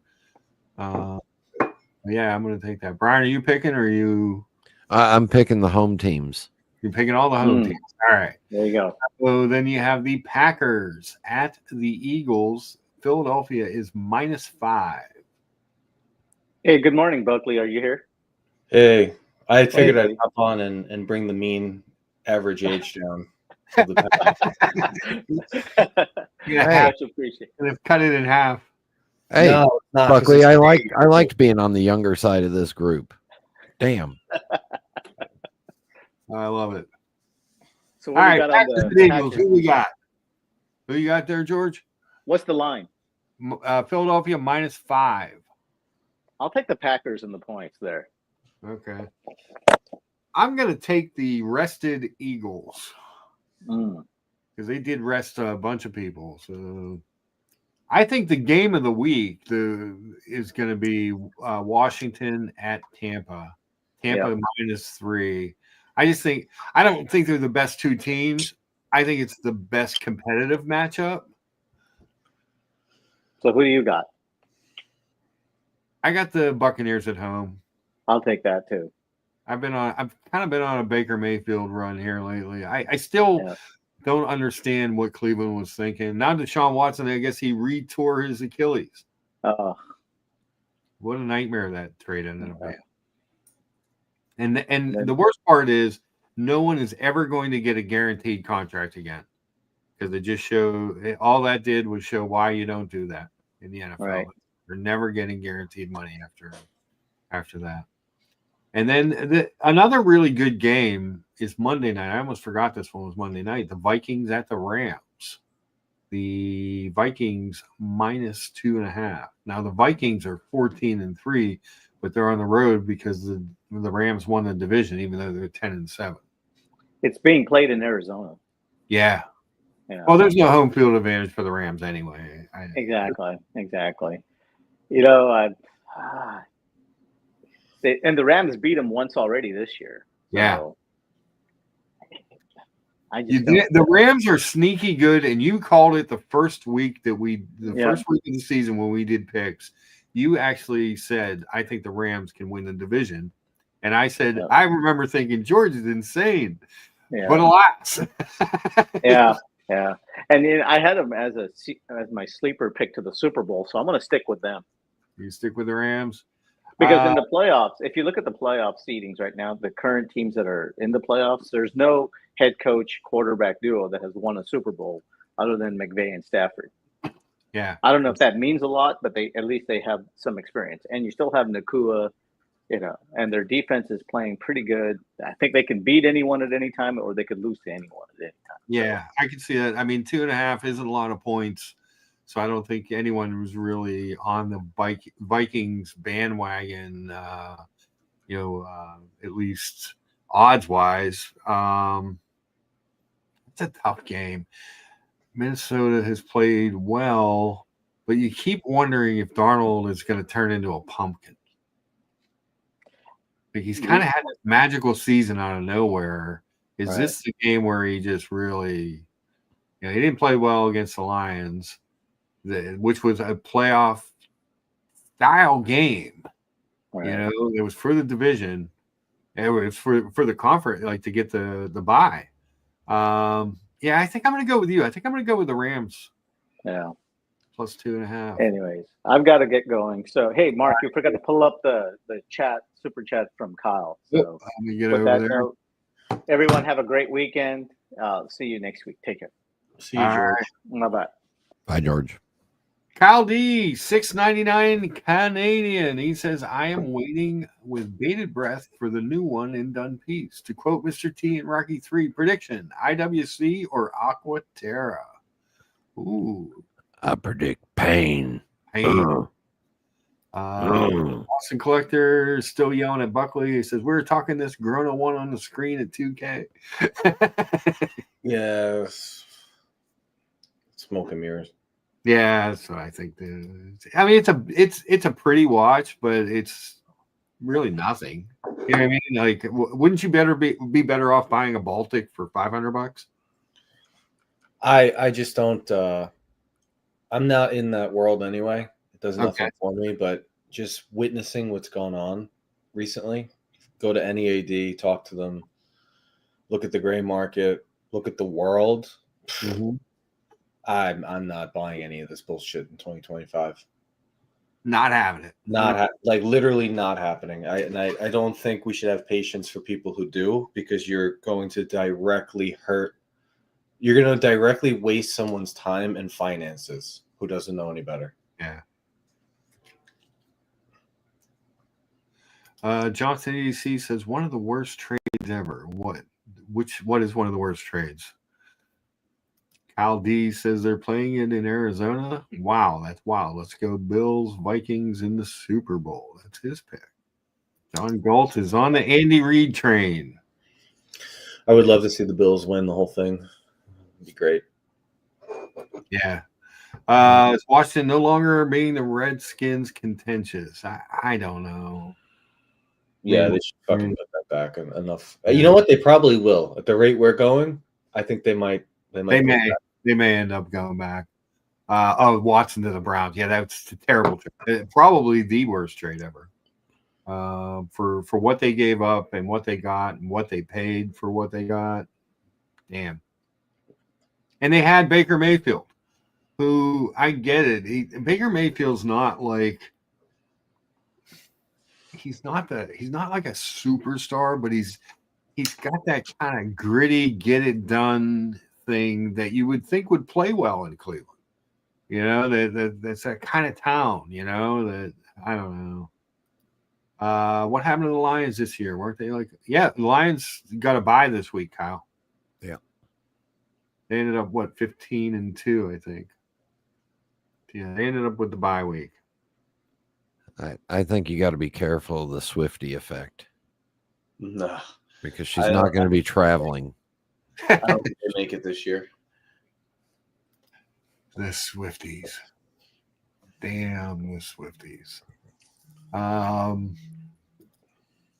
But yeah, I think we decided that this thing is just I mean, it's okay. It's a nice looking watch, but like I'm gonna go over here to Baltic because I think you can buy a similar Baltic for $500. And wouldn't that be a better buy? Basically the same watch. I think the Baltic is better looking, to be honest. There's a lot more variety. Well, you get it. You get into that price range. Look at the glazed stuff that Anne Ordain is doing at. Yeah, Anne Ordain makes beautiful watches. It's just hard. Yeah. There's a huge wait list to get them. So, like these classic modern watches, they call them. I mean, these are beautiful watches for the money. What are these? $545 euros. Isn't that a better deal? Isn't that a better buy than the Grona? There's so many other brands that are doing stuff in that price range that I don't understand it. Yeah. Cal D says it's better than the Moritz Grossman. You know where I would have been happier had they done a, maybe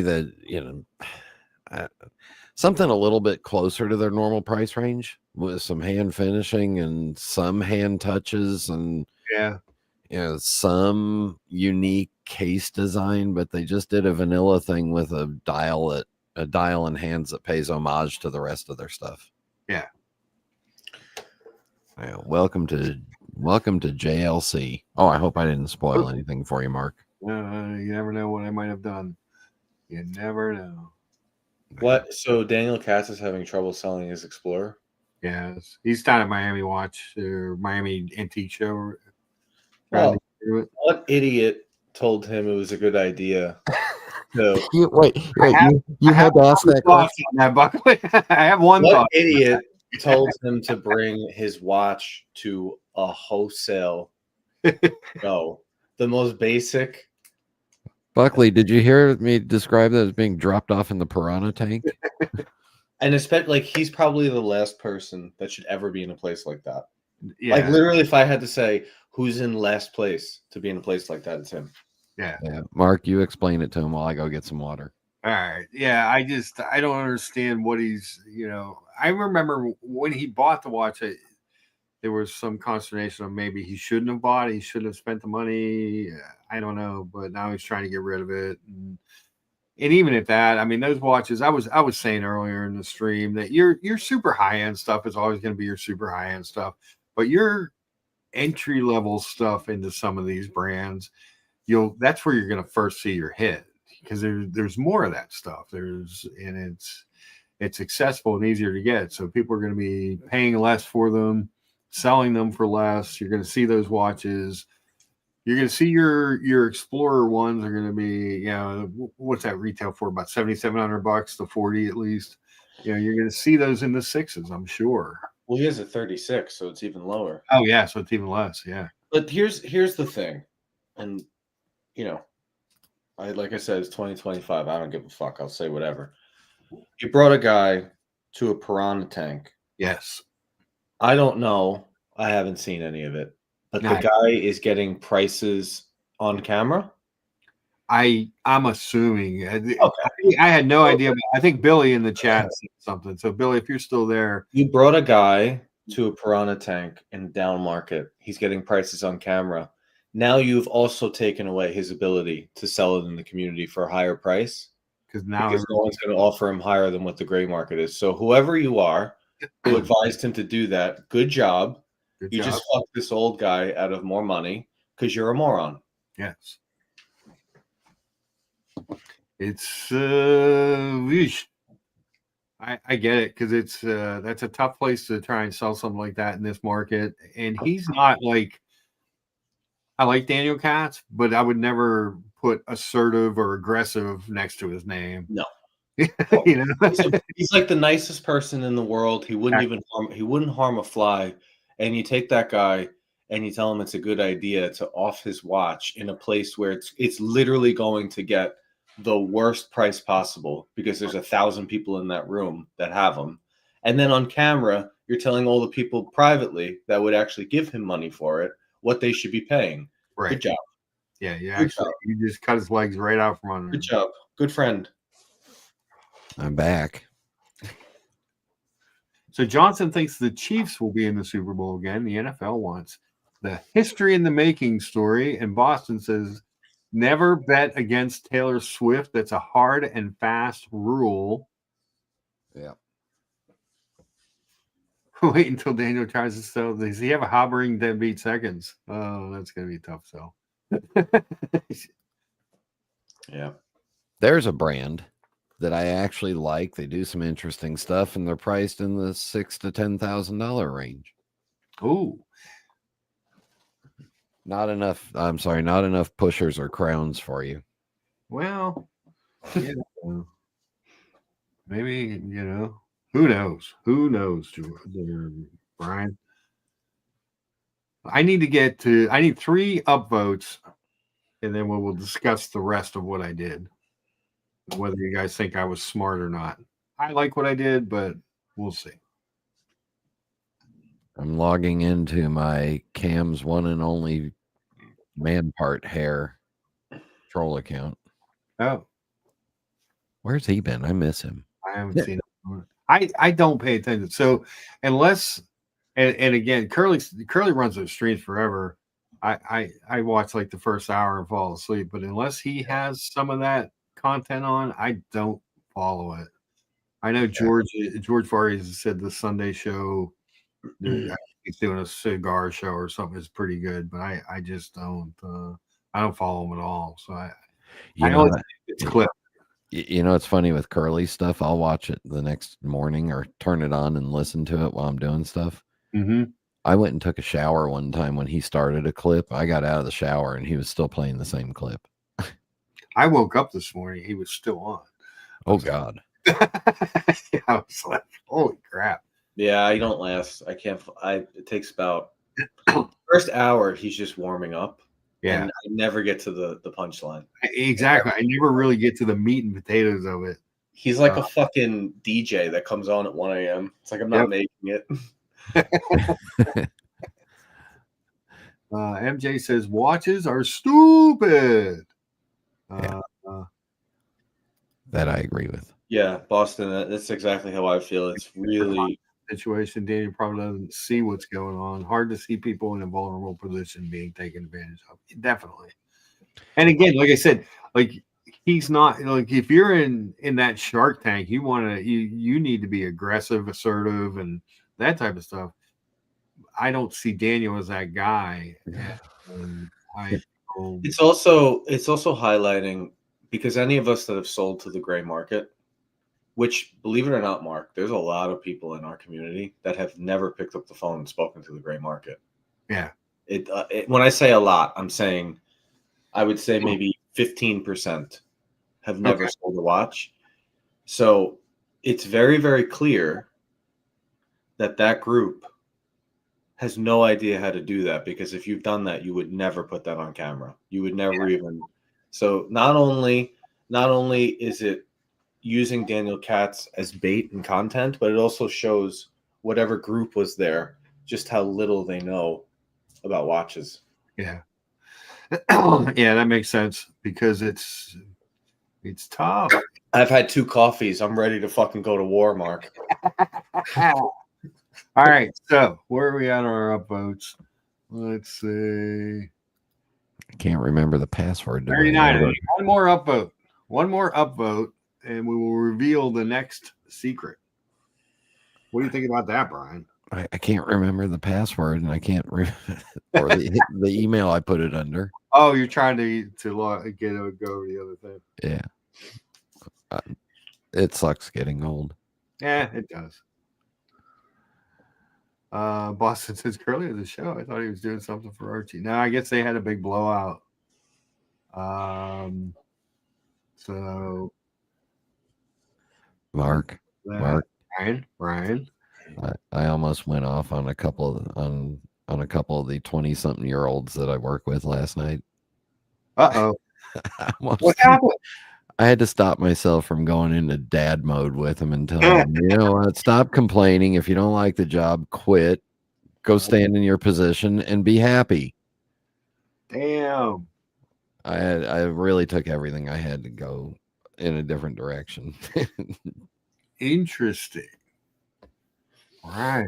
Going into devastating dad mode. All right, we got 40 upvotes. So I think the way that I am going to do this is I'm going to go reverse. So we keep the guessing games going. I don't know what that means. You bought a Jacob & Co. You got it. How did you know? It's the franchise club. TGO1 starred on the last episode. There you go. Yeah, TGO1. He's a late night guy. If I go back and skim through some of that, I'll see him on some of those shows. He appreciates the late night entertainment. Dirk Diggler says they didn't wear the proper uniform at Mouseland, Brian. Oh man. Oh, my dear love, Dirk. Yeah.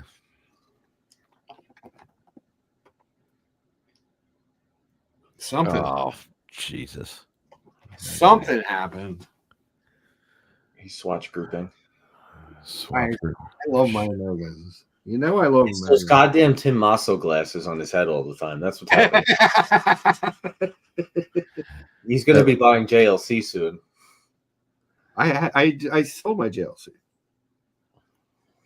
What'd you have it for? Like 12 hours? No, I had it for about 7 months. I got a hang tag and stuff. Now this is a brand new watch. Oh no. I looked at some pre-owned pieces, some new pieces. Did you get rid of your that's going to be the last piece. I would like to make a prediction. I got the thing, the clamshell too. I would like to make a prediction. Okay. The creamsicle is gone, and you got that new weird colored Aquaterra. That's where I'm my at. prediction. Is that your prediction? And you had to add a little bit of cash, but it wasn't that much. I think so too, but maybe not the color, maybe the black one. So I like the black one, but I will tell you. Oh shit! Look at that. I told you. That's beautiful. It's cool, and what's really cool, Buckley, is it's got that bracelet that we like.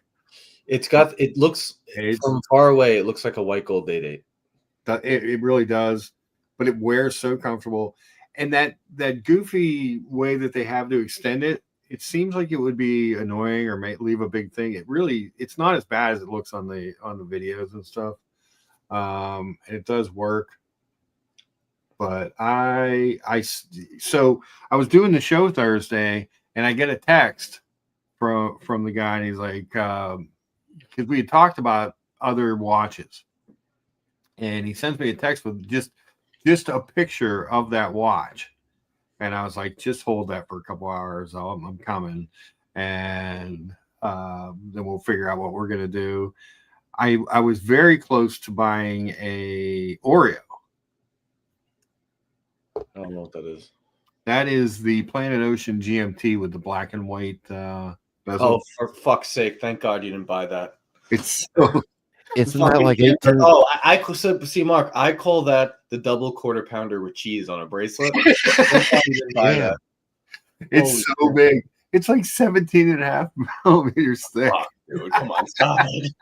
Yeah, I thought when they built that they had to get skyscraper restrictions for it. Wow. But yeah, so that's I just liked it. I liked it when it came out, and I'll tell you why I liked it better than the black one, because I've had hands on with the black one. The case on everything is polished on this, so that even the case is polished on this one, unlike the normal Aquaterra. Yeah. It doesn't have the teak wood dowel, but the black one, the lacquer dowel is so high polished and the indices are so high polished that it almost takes away from the case. If that makes sense. Like, it's so shiny, like it just becomes, you would think that the turquoise would be the more blingy of the two.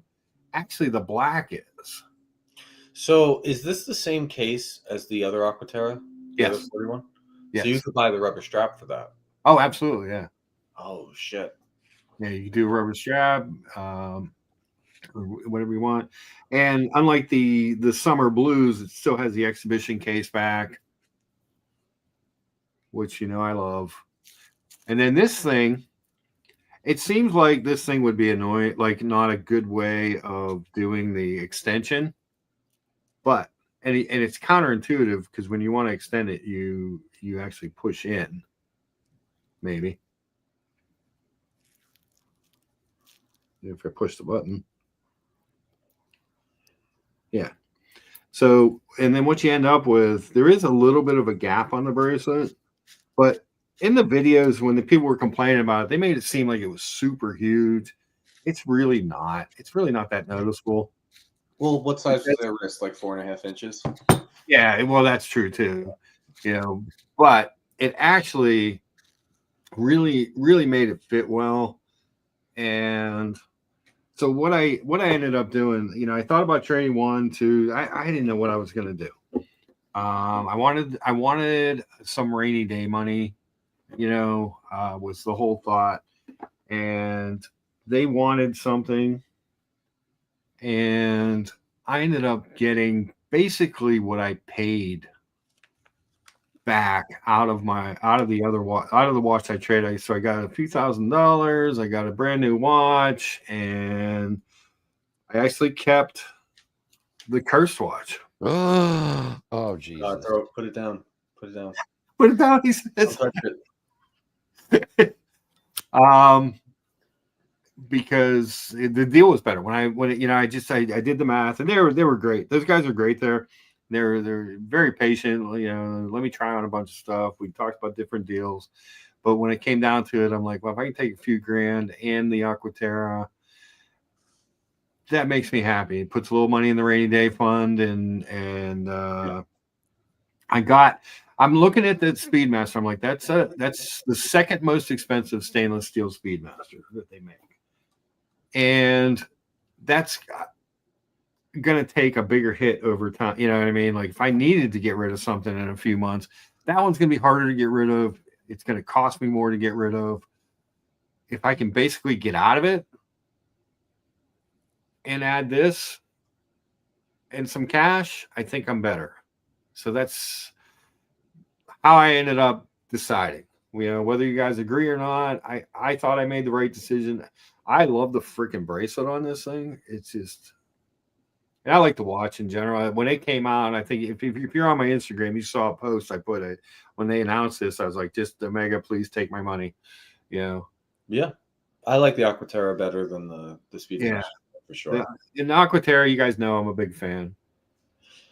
So the thing about that watch, because that's a 41, it kind of wears like a 40. Yeah. When you have a large wrist, everyone has the idea that, I should wear a bigger watch because it looks better. Yeah, it could be true, but that 40-41 spot, that's really the sweet spot. It really is comfortable. That's what people don't understand, is it's like you could wear, we could wear offshores and it'll be fine, but there's still something to be said about a 40 case, nice and thin, right? You can daily that when you go back to work, you'll be able to wear that with everything. Right. Unless you wear like an orange dress shirt, which I won't speak to you anymore if you wear an orange dress shirt anyway. But I could wear an orange dress shirt. No, you're gonna get rid of that watch soon. You're gonna get rid of that too. But I love the Aquaterra. I've almost bought it. There's so many Omegas that I've almost bought so many times that it's probably going to happen in the next couple of years. The deals are going to be too good. So Dark Digger says, "Thank you for not prolonging your reveal for 2 hours. Congratulations on your new watch." Bruce G. Yowzers. Thanks. Dirk Diggler doesn't believe in foreplay. Boston Collector says, "Wow, looks really good on camera. It's a beautiful watch. It's more muted. It's more muted in person than it looks in the pictures. But like I said, the dial is not as shiny as the black one, and without those super polished indices, the case and the bracelet really become the star, if that makes sense." You know what you could do with that? I would get the black rubber with the white stitching. Rubber would look good on that, yeah. And they make it with white stitching. I think that would look great on that. That would look great on that. Love the new Aquaterra. Congratulations, Mark. Thanks, Jen. Bruce G says bracelet looks amazing. Yeah, the bracelet on this thing is. Well, we talked about it, Buckley, probably over a year ago when we first saw the shades, and we were like, "Whoa, look at that bracelet." Negroni put it on at Watches of Switzerland, Hudson Yards, because it was the first time anyone saw them, because they took like 18 months forever. First pass. And I thought that he had tried on a white gold day-date from their pre-owned case, which is right next to their Omega case. Analog Shift has a pre-owned case right next to it. Yeah. And I'm like, oh shit, that's a sick white gold day-date. And he flipped it over and it was the red dial 38. And I was like, oh wow, that's an Omega? Yeah. Beautiful piece, Mark. Congrats. Thanks, no biggie, Sal. Trouble says Carsons don't exist. Get it. Buck and I do believe in the watch curse. Well, the thing is, Mark, is it's so with that, if everything was normal and then you got that watch and everything went to shit, I'd say okay. Yeah. But I just bought a car yesterday. From the brand I went to, which is supposed to be a safe brand, they nuked half their staff, like all the business managers, all the people that were basically high paid with experience that weren't willing to get in line. All your salary plus people. So your commission, strictly commission people are still there. All your salary plus people were getting axed. Yeah, and that was from Lexus, and Lexus is notoriously a safe brand. So, it might not have anything. There might not be anything there to worry about. But if you lose a finger this week, yeah. Looks like it's not really a sunburst dial, Dirk. It's a fume, and it's just honestly, I liked it. Even when I saw it in person, I saw the renderings and in a couple pictures, and I thought, wow, that's a beautiful watch. I really like it. I saw it in person. He sent me the picture, and it looked better in the picture because he actually took the watch out of the clamshell, and I was like, "Whoa, that's good looking." And when I saw it in person, I was like, "I really, really like it." So then it was just a matter of working out what I was going to do. And honestly, like I said, with the deal and the money and the rainy day money, getting that expensive Speedmaster at the time just seemed like the smarter play. He made me a hell of a deal if I wanted to trade them both in, but then I was like, well, maybe I want, I just get the cream square. I haven't really gotten used to it yet. Says John D says, Mark, that is a stunner. And see, smaller watches look great on you. I knew he was going to say that. But this one's like just under 48 lug to lug. So it does wear a little smaller on my wrist. It's comfortable. It's so comfortable. I've had a number of Aquaterras. I had that gray one with the blue indices and hands for 5 years. And I'm a big fan. I wasn't a fan of the bracelet. And this really fixes the things that I didn't like about it. And I will tell you, the crowns on these are notoriously stiff. Normally on the Aquaterras, it's a solid crown. It's 150 meters water resistant. and they're notoriously like if you have to wind them up. This one's actually a lot smoother. I don't know what they did there, but it just kind of works. I would think with the possibility of tariffs, people would be buying right now. It's still a tough market, Dirk. I'm telling you, like Stellantis, I don't know what they're going to do. I mean, They're like on I said, the verge of bankruptcy. we were the number 3. They rezoned and redistricted us, so we became part of the Northeast zone instead of the Mid Atlantic where we were. In our district, they divided Pittsburgh into 2 districts, and ours was like 23 or 24 dealers, and we finished 3rd in the district. But that was 40 cars. I don't think anyone was over 50. We're talking, you need to sell 60, 70 normally to be profitable. And that's just the way it's been the last 4 months. It's been dead. For all the tech specs, the AT is hard to beat watch in that segment of do it all daily watch. It is. It's a great. I mean, you get the tri-level coaxial escapement. You get the 8900 movement with the quick set hour and the double barrels and the extra 5 hours of power reserve. You get 150 meters worth of water resistance.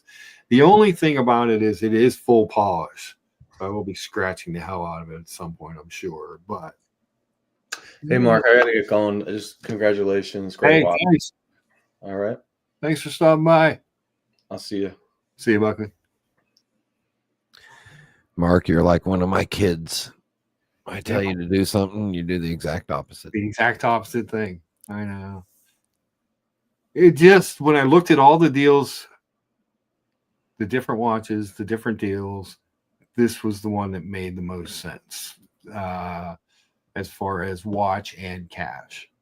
And like I said, if I got out of that expensive Speedy without getting hurt, and got this in cash, it just made sense. It just, you know what I mean? When I stepped away for a minute, I'm like, let me think about it, and it just really made sense.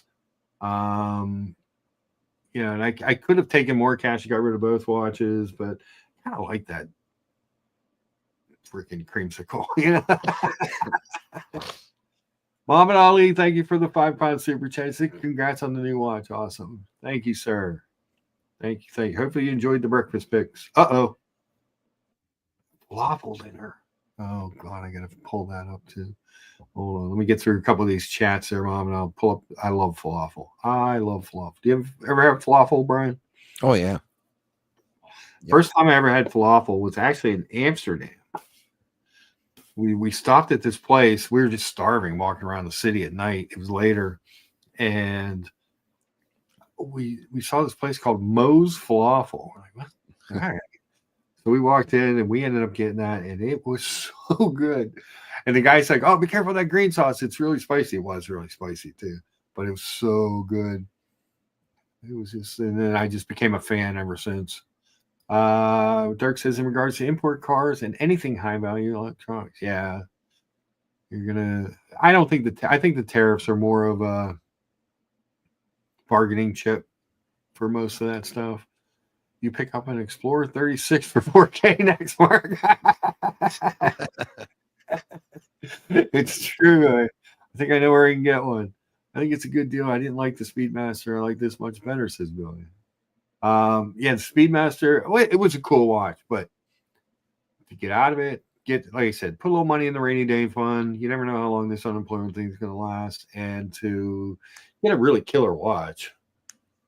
I was very, for 4K, for less than 4K, you could pick up the new Oris Miss Piggy, and it's 34 millimeters. It looked fantastic. It looked fantastic. John D would be a huge fan of me wearing a 34 millimeter watch. I have a Blue Dial Aquaterra and really don't see scratches on the watch head, but a few on the class. You'd be surprised high polish doesn't get as worn out as you might think. Yeah, I think it's just the full case sides don't have that brush like you find on the normal Aquaterra. But my guest says, congrats, Mark. Love that dial. The dial's cool, and it's not as shiny.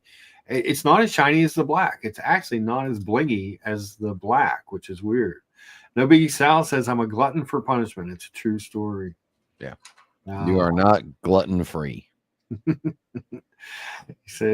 John D says, I'm aiming to own the entire collection at some point in my life. Love it. I do. I make no apologies for the fact that I love Omega. Sold that watch last week. It's nice. It's not real bright green, more of a darker green. Yeah.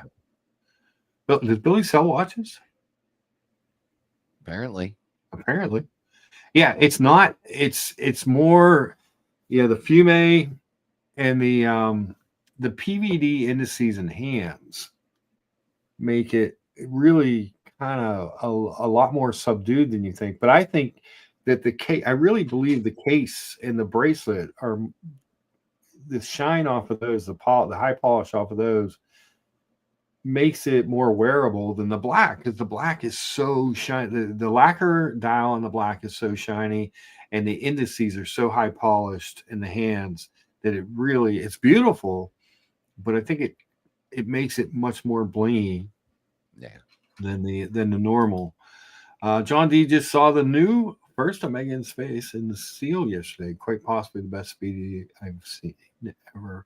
It's a beautiful looking watch. They didn't have one of those. I couldn't see it.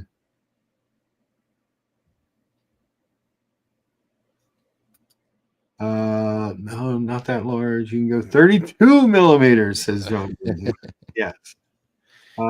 D says, Brian, you should unbox the Miss Piggy and double wrist it with the Tudor Chrono. Yeah, I'm thinking that might be an anniversary gift for somebody I'm married to. Ah, very nice. It's got one diamond at 12 o'clock or something. Oh, he saw like it. A diamond. Okay, so Billy's using the voice on his iPad. He saw it at the Omega store last week. Did not sell it. He doesn't sell watches. Cool. It's really, really better in person than I thought it would be. And you see the pictures, the renderings. There wasn't a lot of hands-on stuff with it yet, because it had just been announced and hadn't come out yet. And hell, I think 2 weeks ago on the show, you couldn't even order. You could just put in an inquiry about it. So now you can actually buy the thing. But they made me a really nice deal on it. I got out of the expensive watch. I put some money in the bank. They got a really nice watch. I mean, it clicked all the boxes, and I got to keep the creamsicle doing it that way. So it kind of clicked all the boxes, I don't know, Brian. Do you think I did good or bad? Or are you in reality, are you happy? I am. Then I don't care. Yeah, I almost traded both for that Oreo. I was really close to doing that. I mean, yeah, you got two pretty interesting color combos on your watches now. I know, right? Yeah, I'm fancy. Yeah, but I just think for where I'm at right now, I think it's best to do it that way. Like I said, the big thing, the more I thought about it, because I was in there for a while. We talked about a lot of watches, and that, like I said, those guys over there are great. Joyce's Jewelers. We'll go over to their website and take a peek. Probably see my Speedy on there. But they made really nice, a few really nice offers on different watches, and this just seemed to be the one that made the most sense. Everything I looked at, I'm like, well, Aquaterra is the most versatile out of all these watches. I know the watch. I like the watch. I love the new bracelet. I love the comfort extension, and I like the color. And then I had, like I said, get out of the Speedy, put a few grand in the bank, get a new watch. I think that's the way to go. Billy says, that would have been stupid. You did good. Keep what you got. Stop buying watches. Stop buying. I had 9 Rolex watches. I'm down to 2 Rolex watches and never been happier. Well, one of the things before the job thing, we talked about this before. I didn't want the huge collection anymore. And I think you're kind of similar, Brian. Yeah, well, until I get the urge to add more. But Yeah, but I think for me, it's more about what am I wearing. I'm not talking about like the G Shocks and stuff like that. I'm talking about like for like the serious watches. Instead of having 3 or 4 of them, I'd rather have a couple that I actually wear that I actually like. So I've got the Longines, 2 Omegas, Swatch Group shitter guy I am, Brian. so I've been doing an informal survey. Okay. I've now worn all of my watches except for the Nautilus and the white gold GMT while working at Walt Disney World. Oh. Okay. The only watch that I've worn that has been commented on by a random person, and it's happened twice now, Pink Chrono. is the Pink Chrono. I was gonna say because that one just pops. That's got like a pop. Wow. And both people knew exactly what it was. Yeah. Okay. Yeah. That's I had one of the guys that I work with comment on the Gold Brigade. Okay. But I don't think he actually knew what it was. I think he just said, "Ooh, that looks like a shiny watch." Which is definitely a possibility. Yeah. Nah, it's cool. I just, I want to wear them. I want to, regardless of what's going on. The whole idea was to scale back. I love that super racing. It was hard to mentally have that much money in one watch. Like I could have just got rid of everything and kept that. There were so many possibilities for me to do something, but I just kind of felt like this gave me some flexibility, some cash, a watch I really like. I'm not tied up with a ton of cash one watch while I'm not. It seems silly to have a $12,000 watch when you're not working. You know what I mean? Like all those things. There is the psychology part. Yeah. And the fact that you can always go back and get that again. Yeah, it's not like something I couldn't get eventually again if I wanted to. But and I've always been a fan of the Aquaterra. So there it is. That's what I did. And I did it at this place, at Joyce's Jewelers. They do a lot of online stuff.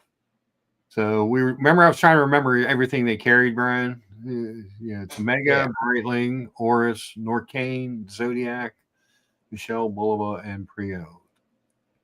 So they always have a really nice selection. Omega's their flagship. They always have a really nice selection of those. They got a decent selection of Breitlings and Oris as well. And some Norcanes, some Zodiacs. And then you go into their pre-owned collection. Looks like they got 99 in stock right now. These guys are really great to work with. If you see something on there, reach out to Zach and Tim. Or Zach or Tim. What if you want to talk to Joyce? I never met Joyce. Zach and Tim do the watches. So some Rolexes, some Cartiers, hey, look at that Speedmaster Super Racing. Shoot a couple more. Hey, they got one of these, Brian. These big monstrosities with all the pushers. I could have bought. Oh, if it only had one more pusher or crown. Yes. Just one more. It's one away. It's one away. But they'll work with you. They're really great to work with. Some of the summer they got like 3 they sold the Summer Blue Aquaterra. Okay, they had a Summer Blue Aquaterra in there too. And there's a couple guys that they have that buy and rebuy and trade. There's always some really newer stuff in there too. In the Breitling and Omega lines that they trade back in off of him. Couple Grand Seikos, a Frank Mueller. Frank Mueller. Couple Tudors. You must say it like Arnold. Frank Mueller. You want to talk about a thick, chunky monkey watch, Brian? This thing's got to be like 20. Look at the size. Look at this thing. It's huge. It is so big. What is it, like 9,000 meters? Let's see. Let me say it on the case. 4,000. Is that all? Is that it? 4,000 meters, 12,000 feet approximately. Great. It's enormous. This watch, the Great Barrier Reef Aquas, is beautiful in person. The dial on that watch is beautiful. But they're willing to work with you. They're willing to. They take trades. They're just good people. So if you're looking for something, check them out. I say. Hey, there's a Speedmaster Super Racing. Yeah, pick up a Speedmaster Super Racing. Hold on. Answer text real quick. Yeah, a couple IWCs, you get some, a good variety of stuff, and they're knowledgeable, and they're easy to work with, and they're kind of like no bullshitty kind of people. They got one of those new Alpinas. We were talking about this Riviera Balma Messier on Thomas's channel yesterday. One of those, and they've got other ones too, because he had some Longines and some other stuff. He had a couple on that I don't see on the site. But new wise, obviously Omegas. I'll tell you, this watch grew on me from the first time I saw it, Brian. This was the Olympic edition of that CK. I would never buy it because I had the CK and it was just, I didn't like the size of it on me. This is the bronze gold. Poor Mark. I know. But this one also, no exhibition back, which was actually one of the highlights of the other one. But the actual face and the stuff actually grew on me when I was looking at that. Is that the one with all the with the gold, bronze, and silver medals mixed? And yeah, the Olympic stuff. Mama says, "I wish I was an American, then I could move to Orlando and work for Disney with my bestie Brian." See? Yeah, and then we could go hang out and smoke cigars, at the cigar shops. Mo, there's like 3 cigar shops around here where you can go and just buy a cigar and sit down and hang out in there and smoke the whole day. And holy crap! Look at that falafel plate. The hummus in the middle, all the veggies around the side, the pea. Oh God, Mom, that looks amazing. That looks like the best hummus plate I've ever seen. So there's a place right up the street from the dealership called Pita Land, which I guess I don't work there anymore. Huh. There you go. But they supply most of the pitas to all the restaurants around, Pittsburgh, Western Pennsylvania. But they opened a cafe in there a few years ago, where they serve, the best falafel. So good. Has to be done right, because you can make chalky, yucky falafel too. I've never made it from scratch, so I don't know what goes into it, but you got to be careful with it. Absolutely have to be careful with it.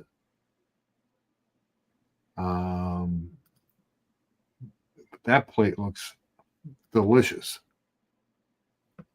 Wherever it is that Mo is eating in the UK there, every time he sends me a picture, I'm a little jealous, Brian. Yeah. But yeah, that looks like falafel done well. I love the veggies. I love it's just everything about it is just good. It's just delicious.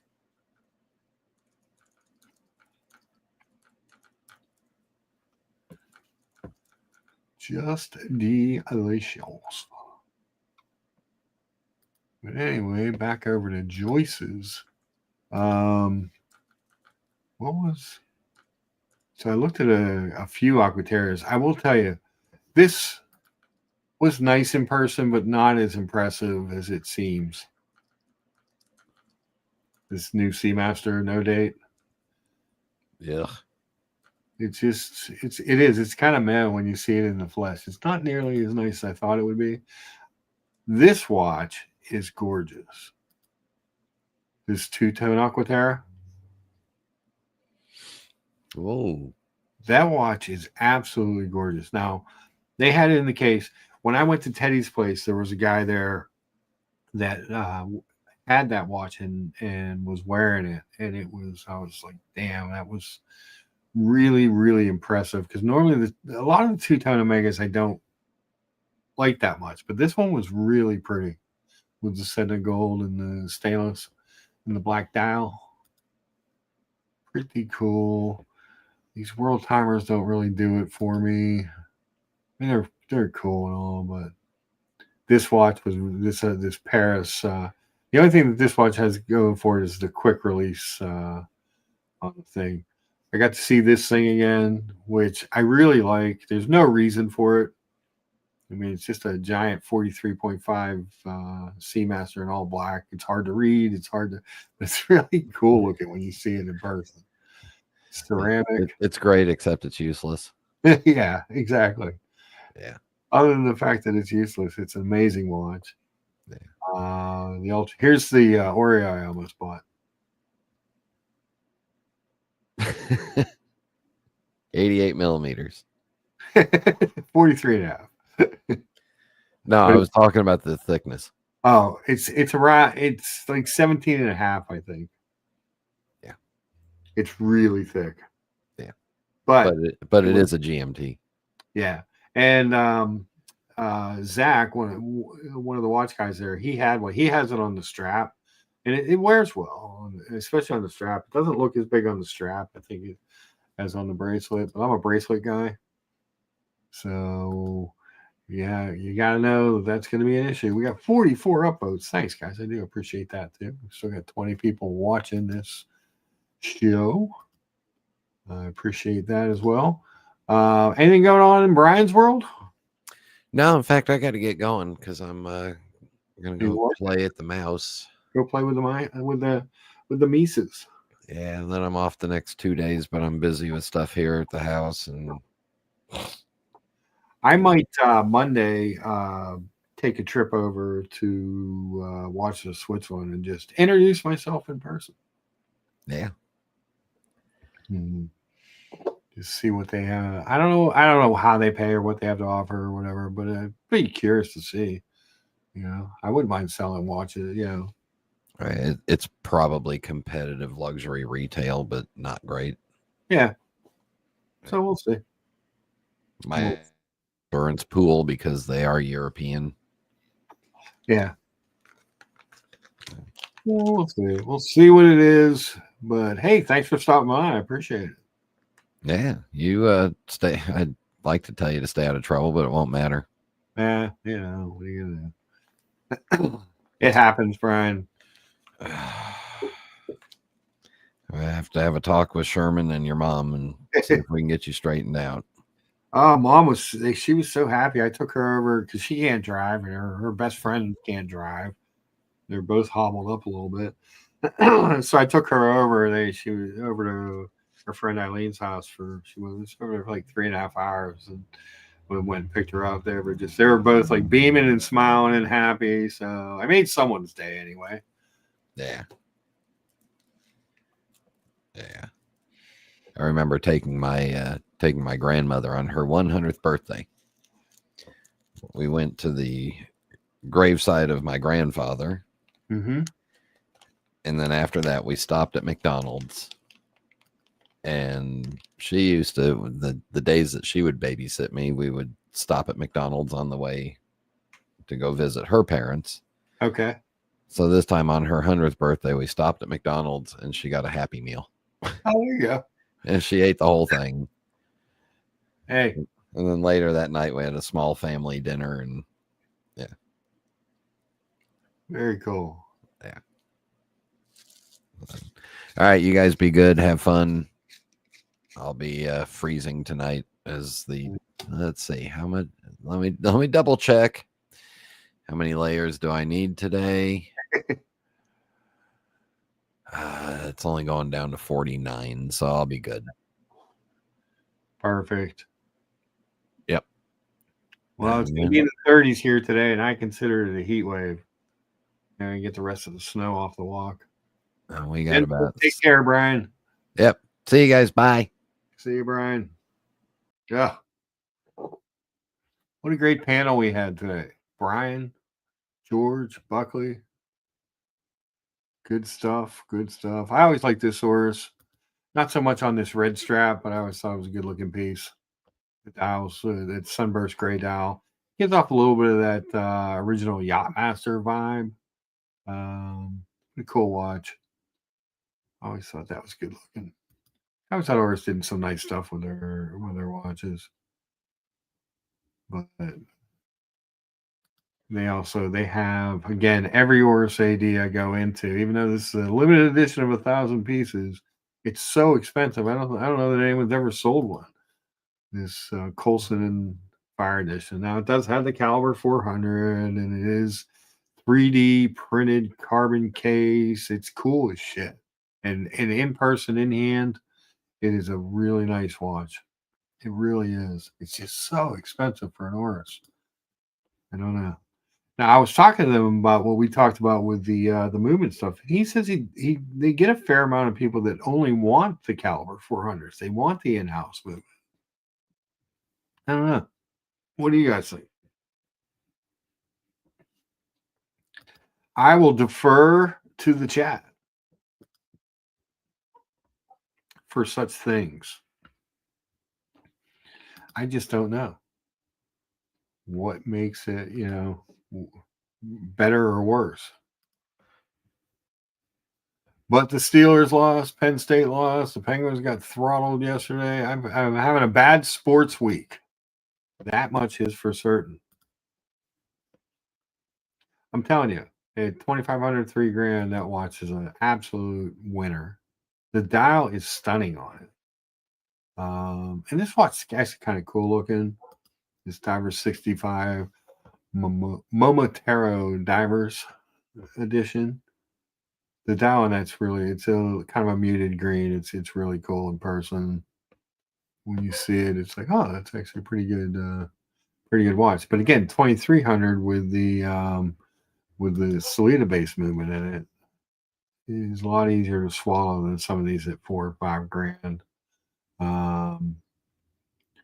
The Great Barrier Reef, we showed that on the used. They have a new and a used one. That's a great watch.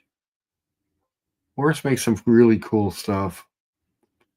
There's not a lot of Breitlings I can really wrap my head around, but they do make some good looking pieces. And they're iconic for what they do, especially with the Navi timers and stuff.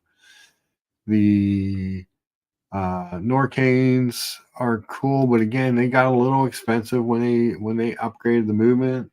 I always thought that the Super Seawolves were good looking pieces, especially the ones on the bracelets. Just always thought that it was just a very, very classic looking dive watch. They showed us. I should have looked at this one in the case. Next time we go out, I want to check this one out if it's still there. This pineapple edition, kind of cool looking. But that bracelet they put on them, that kind of Jubilee style, is really nice looking. Nice blend of polish and brush. And this kind of simple three-hander is, these are good looking watches. $22.95 for a Zodiac dive watch. You get 300 meters water resistance.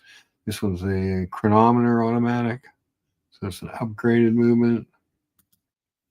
They just do a nice job. I know they're owned by some fashion brand now, but you go up to 2,000, you can get the actual compression diver. It's just nice looking watches. There's a lot of stuff at different prices. Jen loves this horse. If I got one, which one, Jen? I'm sorry, I got away from the chat. The red Coulson edition. I think that's my favorite. It's a nice watch, but not for that money or even close. Yeah, that's the whole thing, Treble. It's that money. It's price prohibitive. Why would you? I couldn't never. Even if the job thing hadn't happened, I've looked at that watch. I've shown you guys that watch a lot. And it's just so bad. The carbon, the carbon. It's a really cool watch. It's just way too expensive. Boston Collector says, "Stay clear of Oris. So many better options at this price. You have a lot of options at the Oris pricing. There's a lot of Longines and stuff that works as well." I like the Oris New York Harbor limited edition. Much as the mother of pearl dial. Yes. Yeah, I remember that one. That was the clam one, right? Like they're saving the clams or something. Hold on, let me see if I can find one of those. Oris New York Harbor limited edition. Let's see if we can't find that watch.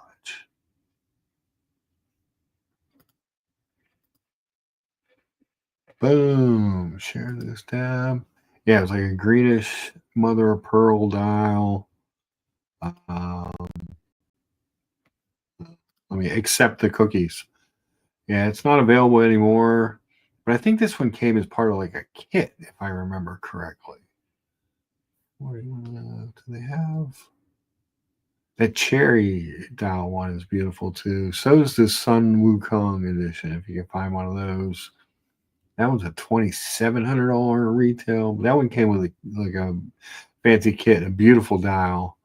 Find one of those used, that's usually a pretty good deal. This is mother of pearl green dial, but I thought that this might have come with some of them you get like a strap and a bracelet and whatever special boxing and stuff. I'm not sure if this is one of those or not. Doesn't really show, and since they don't sell it anymore, maybe they just don't show it. And I know that Sun Wukong edition used to have like a specialty box and stuff. Look at the dial on this thing. The dial on that watch is beautiful. If you can find one of these secondary around $1,500, I would think that would be a buy. Jen says there's a Miss Piggy on Chrome already. Jeez. Johnny O says it looks good in person. I would imagine that one looks good in person. Colson edition on Chronic 24 for $2,900. You're getting close to where you need to be on that watch at that price. I do think Oris has some unique designs. The BC PD and the Pro Pilot X are both cool, super cool. Yeah. Pro Pilot X is a cool design. That's what the Miss Piggy's, I think, really based on, and the Kermit. Johnny O says I am correct. So it does come with some kind of kit. I was pretty sure it did. I remember when it came out. Boston says avoid them. I like Oris as a brand, but I don't like the expensive Oris. I like the ones that you can buy, kind of $2,000, $2,500 and under. I think that's where their sweet spot is. And when you handle them, they're good, solid watches. The dial on that Sun Wukong, I always just thought was phenomenal. That one does not have the open case back, which I actually don't mind on the Oris, because on the regular movement Oris, you just get that red rotor. It's not like you're picking, not like you're losing a lot on that. But yeah, this one doesn't really show the kit that comes, because I know this one came with some kind of a kit. Oh yeah, they made changes to their boxing, make it more. Today's Oris does a lot with like cleaning up the ocean and trying to be a little more carbon neutral and stuff. What I like about them is that they are their own company and they don't really try to pretend to be more than they are, and they are involved in the community. If there's ever an Oris event going on, I recommend you go to it, because it's usually kind of fun. You meet some interesting people. So yeah, Johnny S says it came with the kit and the bracelet.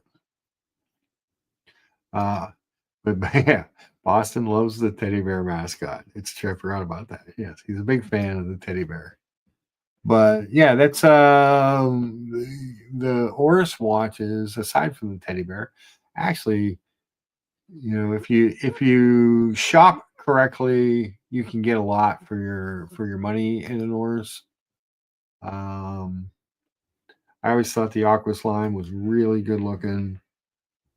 And they just do some interesting, they'll do some interesting dials and bezel combinations and stuff that a lot of your so like, what's the complaint with Rolex is, oh, we wish that we could get a Coke. Well, or we wish that they would do this, something in this color or that color on the sub or on the GMT, and a brand like Oris is willing to do that. Now, Is it a Rolex? No, but it's not. It's not pretending to be a Rolex either. It has its own little design language. If easy quick change strap. So I mean, it's just good stuff. Just a lot of good stuff. I have owned 2 Pro Pilots in my day. Let's see if I can't find them. They're actually similar watches, different sized. Big day dates. Oh, the altimeter, that's a big old chunky watch. They had this in stock. This watch is gorgeous. 3400 seems a little bit, that dial does rotate on that. It's a GMT with this like fume red dial. Absolutely beautiful piece. Really, really, really big fan of that. I always liked the pictures and stuff that I've seen of it. Seeing it in person was even nicer. Crap. Oh no, not the pointer date. Pointer dates are cool. They do a lot of interesting shit, you know. I don't see what I had. I had a small seconds GMT. They may not make it anymore. It was a really nice watch for what it was. I think I bought it for under $1,000.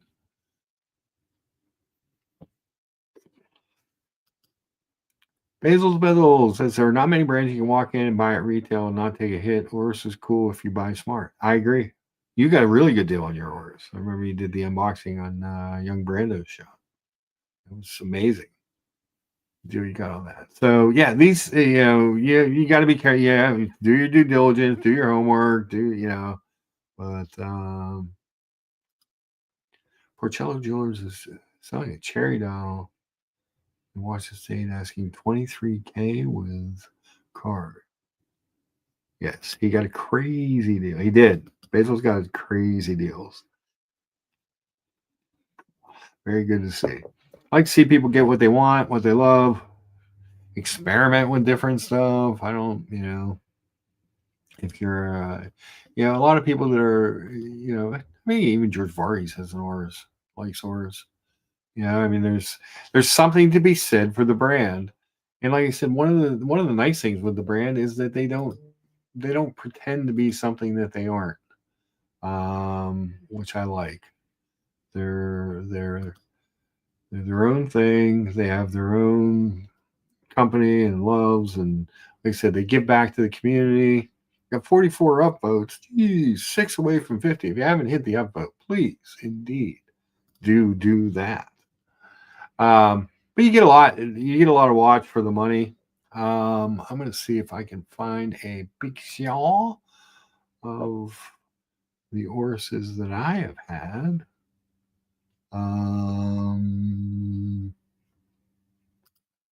Let's see. Here's one. All right, so I had 2 of these Pro Pilots. I think we talked about the one because it had it was a 45 millimeter watch, which were fine, but the crown, the big crown on that really dug into my hand. That was that one. Let me go through and see what else is in here. But you see with the red rotor, it is what it is. But it's a solid watch. Really nice watch. GMT, small seconds. And I think I paid like $900 for it. Not bad for the money. That engine tune bezel is cool. I like that a lot. Had a great balance of brush and polish. The Sunray dial. It was really a nice watch. It just really dug into my hand hard.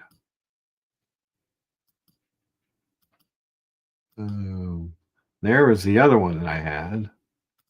So this was a 41 or a 42 millimeter version of that same watch. Didn't dig into my hand nearly as much.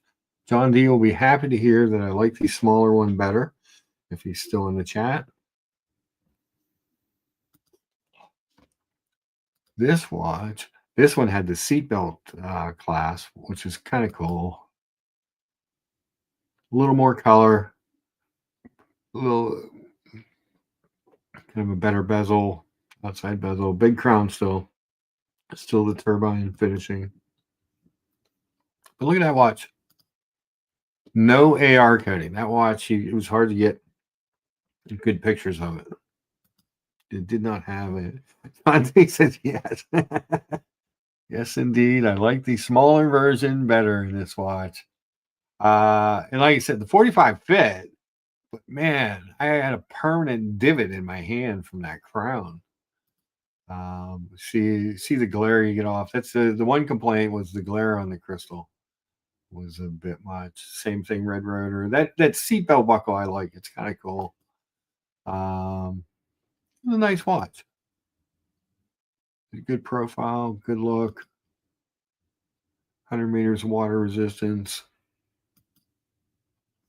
That's a little bit better picture. You can get a little bit better look at the dial there. Little red GMT under the Pro Pilot, little red tip on the GMT hand. Small seconds. And again, I think I paid around $1,000 for this watch. I mean, where are you going for $1,000? Hey, Orca says you could use that crystal as a makeup mirror. Yes, I need some too. I could use some makeup. But yeah, that was a great watch. And it's just kind of some of the shit that I play with and move on from over the years. You know, that clasp is really cool. I cannot tell a lie there. You know, that was my Aqua Racer. That was a great watch. That's an underrated watch. That was the older aluminum bezel one with their version of a teak deck dial on it. That was a big, heavy, solid watch. I think that was a 43, and it was a solid piece. One of the most solid bracelets.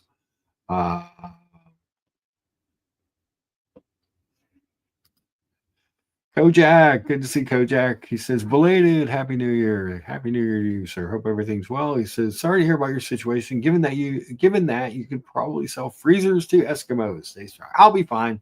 I appreciate it. You guys, I think you guys know I'm a pretty positive guy. I try to make the show as positive as possible. Every once in a while we'll do a little bit of drama, but that's like, once or twice a year. We try and do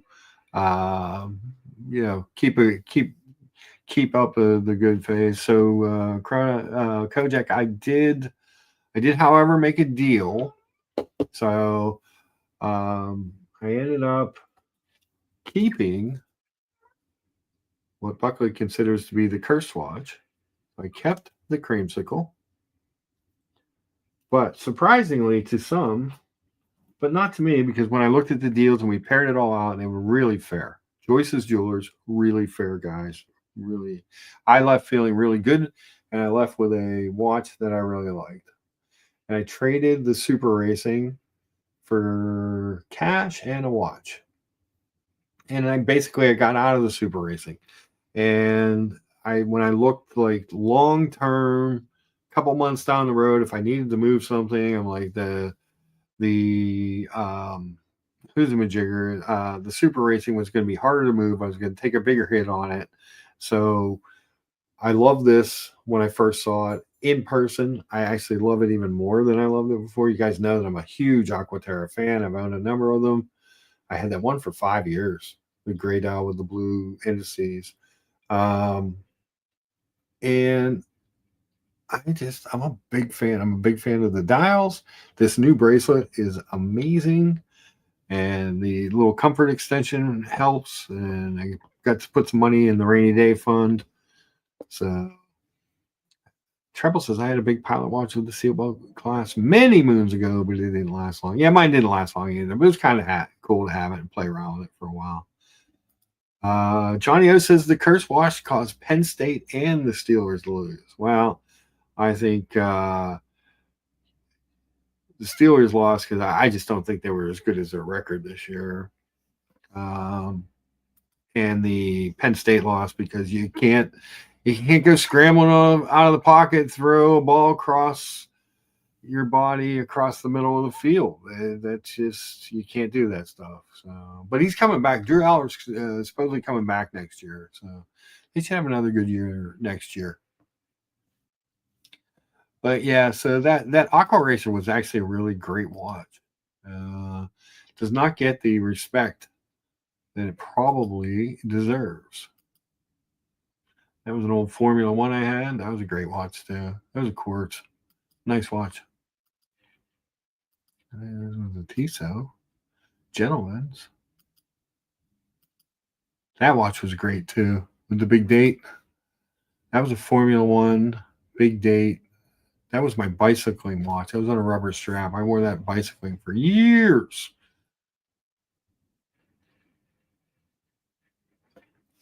Big old chunky Formula One there. I think that one was 44 millimeter watch. That was a big dog watch. But kind of cool. I like the setup of it. I like the big date. I remember when I bought that. I was pleased. I was pleased. There it is on the wrist. Just an inch there. I am bicycling wearing it. There's the other Formula One. Interesting. The watches that you have over the years. So, well, we're at 3 hours. Anybody else got anything they want to go over? Anything else happening in the world that you guys want to talk about? Or are we going to wrap it up and we'll see you twice as well? Like I said, I promise you I'll go two times a week. Like I said, anything that comes in on super chats, we're just going to apply that to the to my medical insurance. I think that's a good place to put any extra cash that would happen to come in during this odd time. That way, so I do appreciate any supers. And like I said, anything comes in will go to my medical insurance and we will, that's a good place to put it right now. That's a fine self-charity right now, I think, with everything that's been happening in the world and in my life right now.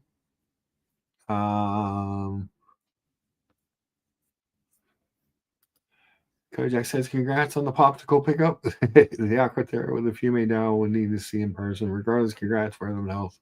What happened to the C? I sold the CK859. I wasn't wearing it. I sold that a while ago. I was not wearing it, and I was it was, I always, when I looked at it, I didn't, I know John D will disagree, but I didn't like the way it really looked on my wrist. It wore a little small for what I normally like.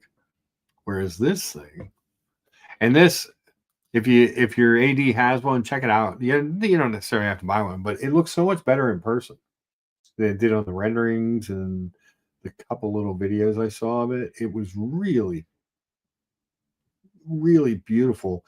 A little more muted in the dial than you would expect. Less shiny than the black lacquer dial. So actually, I think the polished case and this new bracelet really are the star of this watch, which I like because I love this bracelet. This bracelet is so comfy. It's light.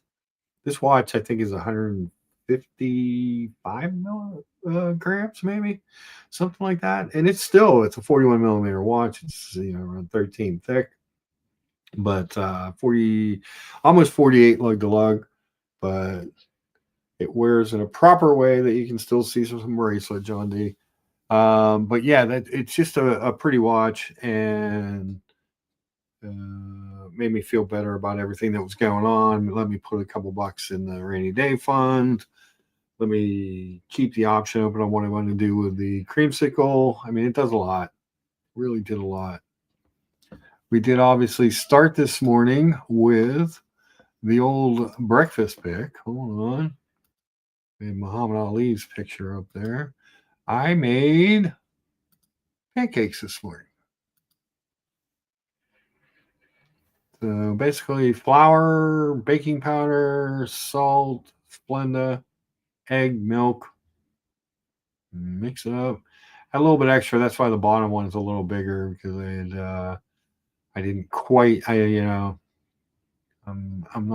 don't make pancakes a lot. So the first one came out really nice. They're really fluffy, really moist on the inside for the most part, and just the right amount of crisp. So again, when you're cooking your pancakes, however you're putting your batter into the pan, you want a nice medium hot pan, greased up. Put that stuff down there. Don't touch it for a minute or so. Wait until the bubbles start coming up, not on the edges, through the center. When the bubbles start coming through the center of your pancake, that's when you know it's time to flip. You see a little bit of crust around the bottom forming, and the bubbles are coming up through the batter. Give it a flip. Cook it for another minute to 90 seconds, depending on how thick they are. And butter them up, syrup them, and go. I'll try one or two more attempts at a French omelet this week, I'm sure. I made some that were better than others. Want to see how it goes? You were talking about getting rid of yours. Number 4. I couldn't compete with number 4. Number 4 is hard to beat. Kojak's CK, mine was like 237. His was number 4 on the grand scale. We think they made somewhere around 3,000 of them. It was a weird watch. They never really did a release for it. Never really announced it. Never did much for it. Made it for like half a year and then stopped making it. Then they came out with the Olympic version of it, which is far more expensive in the bronze gold case. But a cool looking watch. Old school vibes. But if you're not wearing it, that's the motto, whether I was working or not this year. If I'm not wearing it, I'm not keeping it.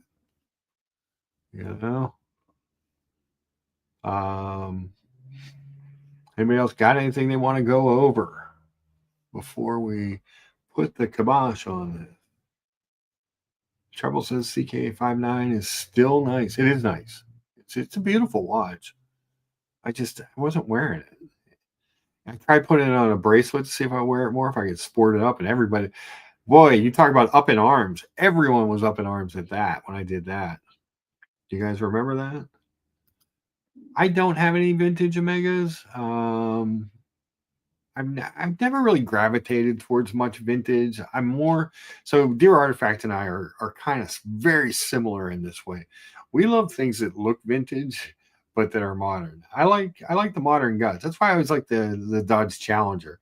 It kind of looked like an old Challenger, but it had all the new stuff, and it's kind of where that's just me. I'm not saying I'm right. It's just what I like. But it's funny because Dear Artifact, when I would do the daily community streams, when we would talk, we talked about that a lot. How we like that vintage look, but the new guts. Let's see. I wanted to see. I know somewhere I might have to scroll down a ways on all this crap. But what I was talking. So here's the post I was telling you about. This was December 12th. So you couldn't even buy the watch yet, but they had announced that it was coming out. I wrote, "Dear Omega, take my money, please." So it was sort of a fait accompli that I was going to end up with that watch. But it's cool. I like it. Here's the black one. And this picture doesn't really show. It's all smudged up. That was at Teddy's. So is the plastic on the bracelet and stuff. But a little smudge. The dial on this is so shiny, and the indices and the handset are so shiny that it's actually more blingy looking than the turquoise, which surprised me when I saw the turquoise in person. There's the old CK59. There's the JLC.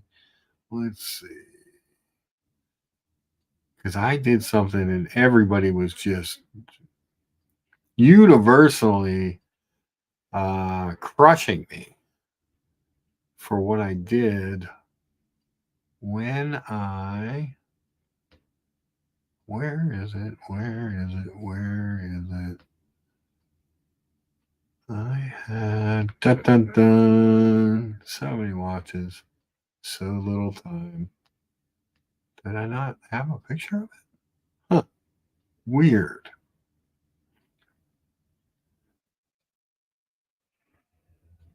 Weird.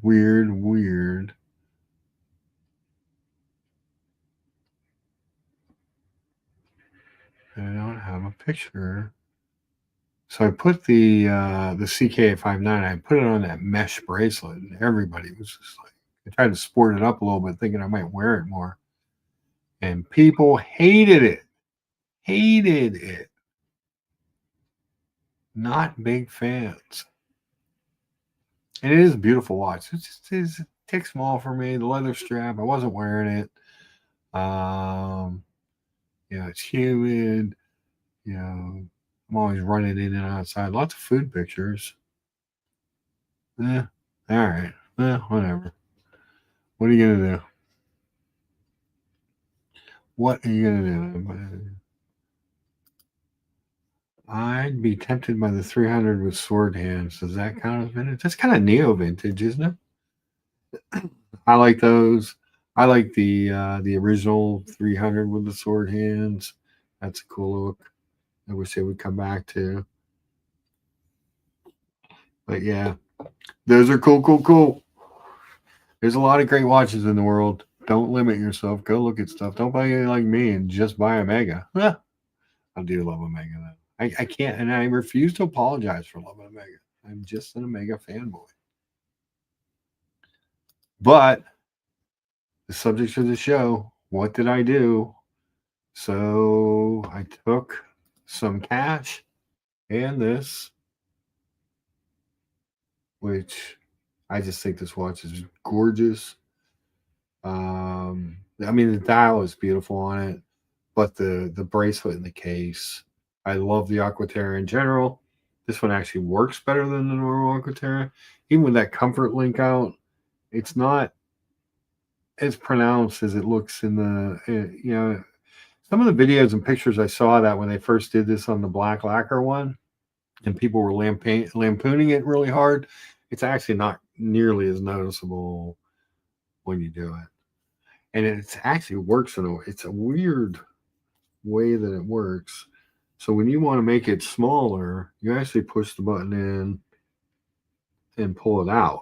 And that's what brings it back. And it's the opposite. It seems like it would be the other way around, but it's not. So I'm no engineer, just a salesman with a history degree.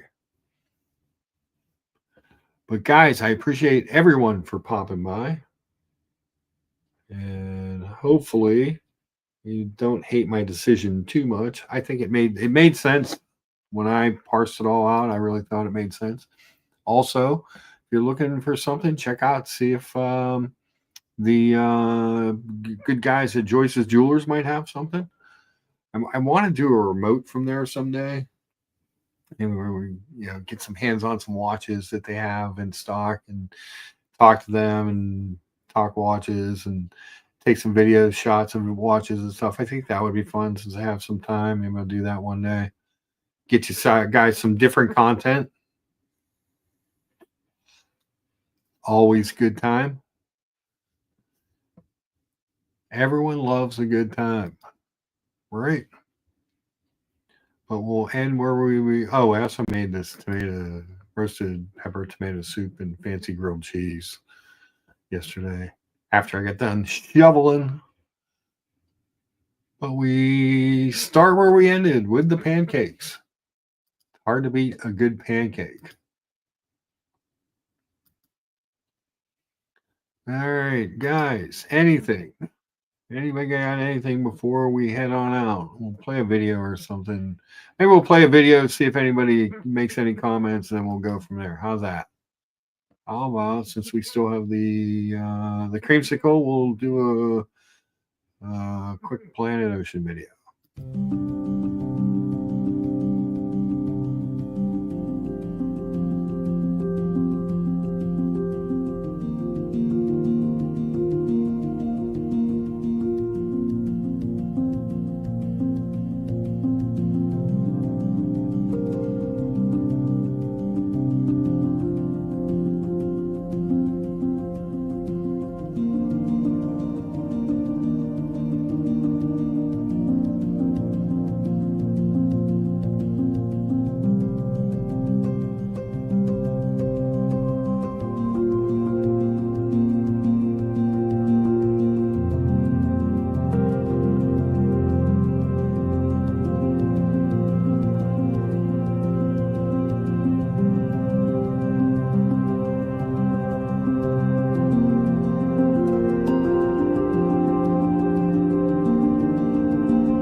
All right, guys. Thanks everybody for coming by. I appreciate it. You guys are the best. Let's see. Oh, I missed a bunch of comments. Maybe I didn't. Nope, I guess I didn't. Enjoy your football. Enjoy your afternoon. Enjoy whatever watch content comes on. Check out, I'm sure the Colony or OC or somebody will have something on this afternoon. Support those people that you like. It's important to, support the content that makes you happy. Chris Clues has great looking meals always. Now you have to consolidate your collection for your work-life balance. In the future, this will this affect your purchase? Well, yeah, Chris. So I dumped since there's not no work right now, I did dump the Super Racing for some cash, good bit of cash, and the new turquoise Aquaterra. More practical watch, better. My favorite watch. The Aquaterra is my favorite watch. I've owned a number of them. I had that one for 5 years. Great watch. I love it. I love the new bracelet. I love this dial. I think is really nice with the Fume turquoise, and the new Comfort Link is actually much nicer than advertised, and does give you, when I heat up a little bit to maybe 7 3/4, I can pop that out and just get myself a little breathability that you didn't have on the old Aquaterra bracelet. And this new bracelet is just stunning. Buckley says it looks like a presidential. I guess a little bit, but it's comfortable. It shines. It's beauty. It just does everything that I would want in a bracelet. I'm very, very, very happy with the purchase. Let's get you guys a good look at it here again. Boom. But the dial, much more muted than the black lacquer dial. So you don't get the teak pattern, which was, something you always found on the Aquaterra. So there's no teak dial. And you get the fume effect.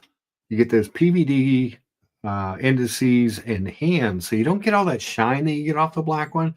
But because the case is fully polished, the sides are polished, the center links are polished, you get it's not all shine, all bling. The black is actually blingier looking. Carolyn Martin, good to see you. Thank you there. It's really, really pretty watch. And it's a like I said, the Aquaterra. I'm a fan. I'm an Aquaterra fan. I've always said, when I bought the first Aquaterra, I had a chance to buy a Datejust, and I bought the Aquaterra. That was before everything went, shooting up. That was probably 18, 19, late 18. I think that I bought that first Aquaterra, and I had a chance to buy a Datejust, and I bought the Aquaterra. I like it's a great watch. I love the exhibition back. I love the coaxial escapement. I love the double barrel movement. I love the case shape. I love the lyre lugs. And this new one with this beautiful, this bracelet is just stunning. And so much more comfortable than the old bracelet, which is my only complaint with it. Well, I had two complaints because the crown action was a little stiff, and it's still a stiff, solid crown with 150 meters worth of water resistance, but it's really much easier to wind and to use. Thank you for your commitment to stream, spreading the watch love. What we trying to do? We try to spread love, and again, do something nice for someone. Say something nice to someone.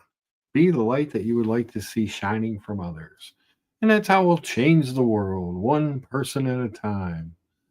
Is my theory anyway. You can only control you.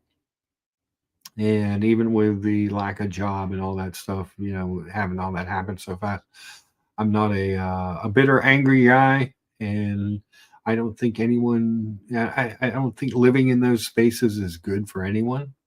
To to hold on to hate and anger and woe and misery and depression. I'm not going to go into all that. Am I happy that they let me go? No. Do I understand it? Yeah, it wasn't busy, and it really got not busy.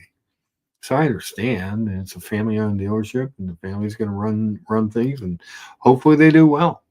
I don't want anything bad to happen to those people either. I appreciated my time there.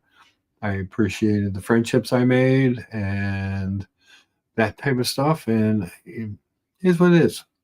But for the interim, like I said, I appreciate. A bunch of guys were telling me to set up a PayPal link, so I'll set something like that up. But anything that comes into the channel, whereas we were using stuff to do, to upgrade the studio and equipment and stuff, we're going to put that towards my Cobra for my medical, because I am a type 1 diabetic. I did just have open heart surgery not that long ago. So it's important to keep the medical, and that just seems like a nice place to put it. I did put a little money in the rainy day fund by selling the trading the super racing in on this. Joyce's Jewelers really did a nice job. That's actually where I bought the super racing. But those guys did a great job. If you're looking for something, check them out, because they'll work with you. They're fun. They're knowledgeable. And that's part of it. They're knowledgeable. They really know watches. So it's fun. Every time I've gone in there, I end up spending an extra hour there just BSing with Zach and Tim about watches, because they know, they love watches. They like watches. Hey, Doc. How are you, sir? What do you think?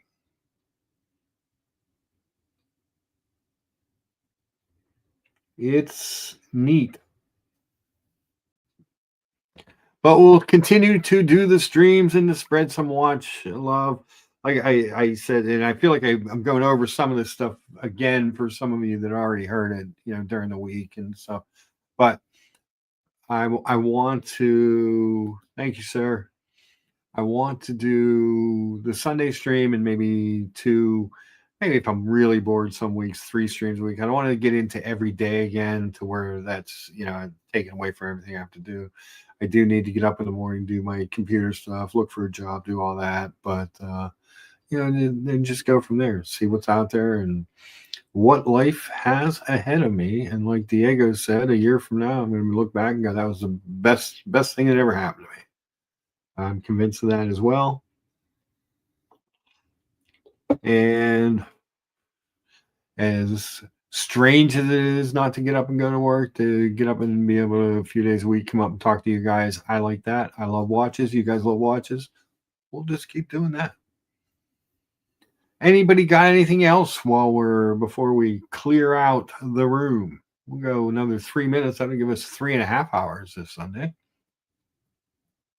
And like I said, I'm sure, I didn't check, but to see if anything was set up or going on, but I'm sure that there will be some Colony or OC or something going on this afternoon. Somebody, I know JJ will have a stream tonight. I might pop on there because they talked about this watch over there. I don't see anything set up yet, but we will check all that stuff out. Check all that stuff out. It's always good to support the people you like, do what, if something is entertaining to you, move to the Jeep dealer here in Florida. Yeah, I'm gonna be honest with you, I would consider moving if it wasn't for Mom. I got Mom here, so we just moved her in. We moved the laundry upstairs, getting her settled in. Right now, that's a priority. I was talking to someone, my dad had a long, horrible illness and end with Parkinson's, and that sucked up a lot of what they had put away for retirement and stuff, because that was a very expensive illness, and there was a lot that went into it. So take care of Mom. She took care of me. Yes, Doc. Very, very true. Family first. But yeah, I would consider a move if it wasn't for her. And I'd like having her here because I feel safer, especially with the fall, with the heart, some of the stuff. Like I said earlier, I drove her best friend. They're both kind of hollowed up, can't really drive. So I drove her over to her best friend's yesterday, about 5 miles from here. And they just had the best time. They dropped her off. They spent 3.5 hours together, and they hadn't seen each other in a couple of weeks because neither one of them could drive. So I was like, well, how about I just see if Eileen, if she's not doing anything, I'll just drive you over there and we'll go have some fun. So I think it was nice for her to get out of the house, to interact with her friend more than just on the phone. And they just see, we stopped at Dunkin' Donuts. She brought donuts and coffee up, and they just seemed to have the best time. When I went and picked them up, they were both all smiles and just giddy and happy. So that made me happy too. Always good stuff. But guys, I will see you probably Tuesday morning, I would imagine. Right now, Tuesday, Thursday, and then I can add a day if I want, if I'm really super bored. But right now, I think 3 days a week doing this just kind of gives me something to do, something I love doing, chat with you guys about watches. And again, thanks everybody for the love. I think it's really cool. But again, Aquaterra fan. I'm an Aquaterra fan. I am what I am. So that being said, we got 3.5 hours in. Billy, have a great day yourself. We got 3.5 hours in. We're going to lucha our way on out of here. Also, check out the Escapement Show. I was a guest panelist yesterday with them. Those guys are great. Great show. And Thomas was kind enough to grab my lucha intro for the show. So I even got to feel good about it. All right, guys. Peace.